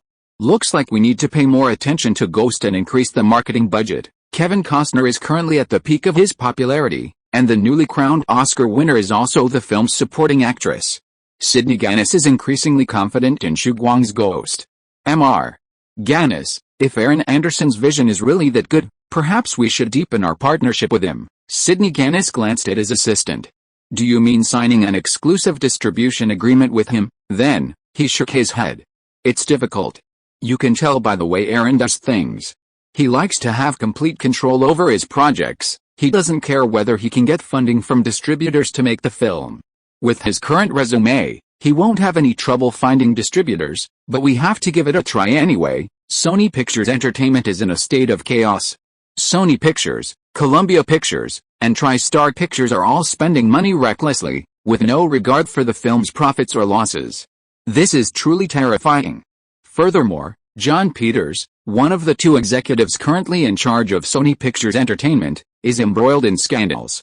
The constant stream of call girls and other young women entering and leaving his office has been so overwhelming that it's even been reported in the newspapers. This hairstylist from the San Fernando Valley's most important identity is simply being known as Barbra Streisand's ex-boyfriend. That evening, at the Fairmont Miramar Resort and Spa on Santa Monica Beach, Aaron and Jennifer Connelly were lying on a beach chair by the pool. Okay, I'll have the Ghost crew cooperate with your promotional efforts when the time comes. We'll make arrangements with Kevin Costner. Aaron was on the phone with Sidney Gannis. Well, it seems Columbia is taking Ghost more and more seriously. After Aaron hung up the phone, Jennifer Connelly kissed him. That's normal. Kevin Costner is just too dazzling right now. Aaron caressed the sexy beauty in his arms. Dances with Wolves has already grossed $140 million in North America and over $150 million overseas. Now that it's won the Best Picture Oscar, there's bound to be another surge in revenue. Although it's a long-term release, it's also incredibly profitable for Orion. Last year's best performer was still 20th Century Fox's Home Alone, which has already grossed over $250 million in North America and over $150 million overseas, even better than Pretty Woman. Home Alone was incredibly popular in North America, while Pretty Woman was largely driven by overseas sales. 20th Century Fox, Aaron said, having previously worked with them on Phone Booth, they're so shady, their distribution and marketing costs are simply too high, and News Corporation's focus is on television and film right now, so they're not putting as much effort into that right now. News Corporation wants to build its own global television network, covering Australia, Europe, America, and Asia. Rupert Murdoch owns 45% of News Corporation. His acquisition spree over the years, coupled with competition from Fox and the three major U.S. terrestrial broadcast networks, and Sky and BBC Radio 5, has left News Corporation heavily indebted and in debt. News Corporation's creditors are spread across the globe, with claims in 9 currencies totaling $7.6 billion owed to 146 financial institutions. However, with Sky poised to merge with BBC Radio 5, the competition between the two is making Hollywood studios happy.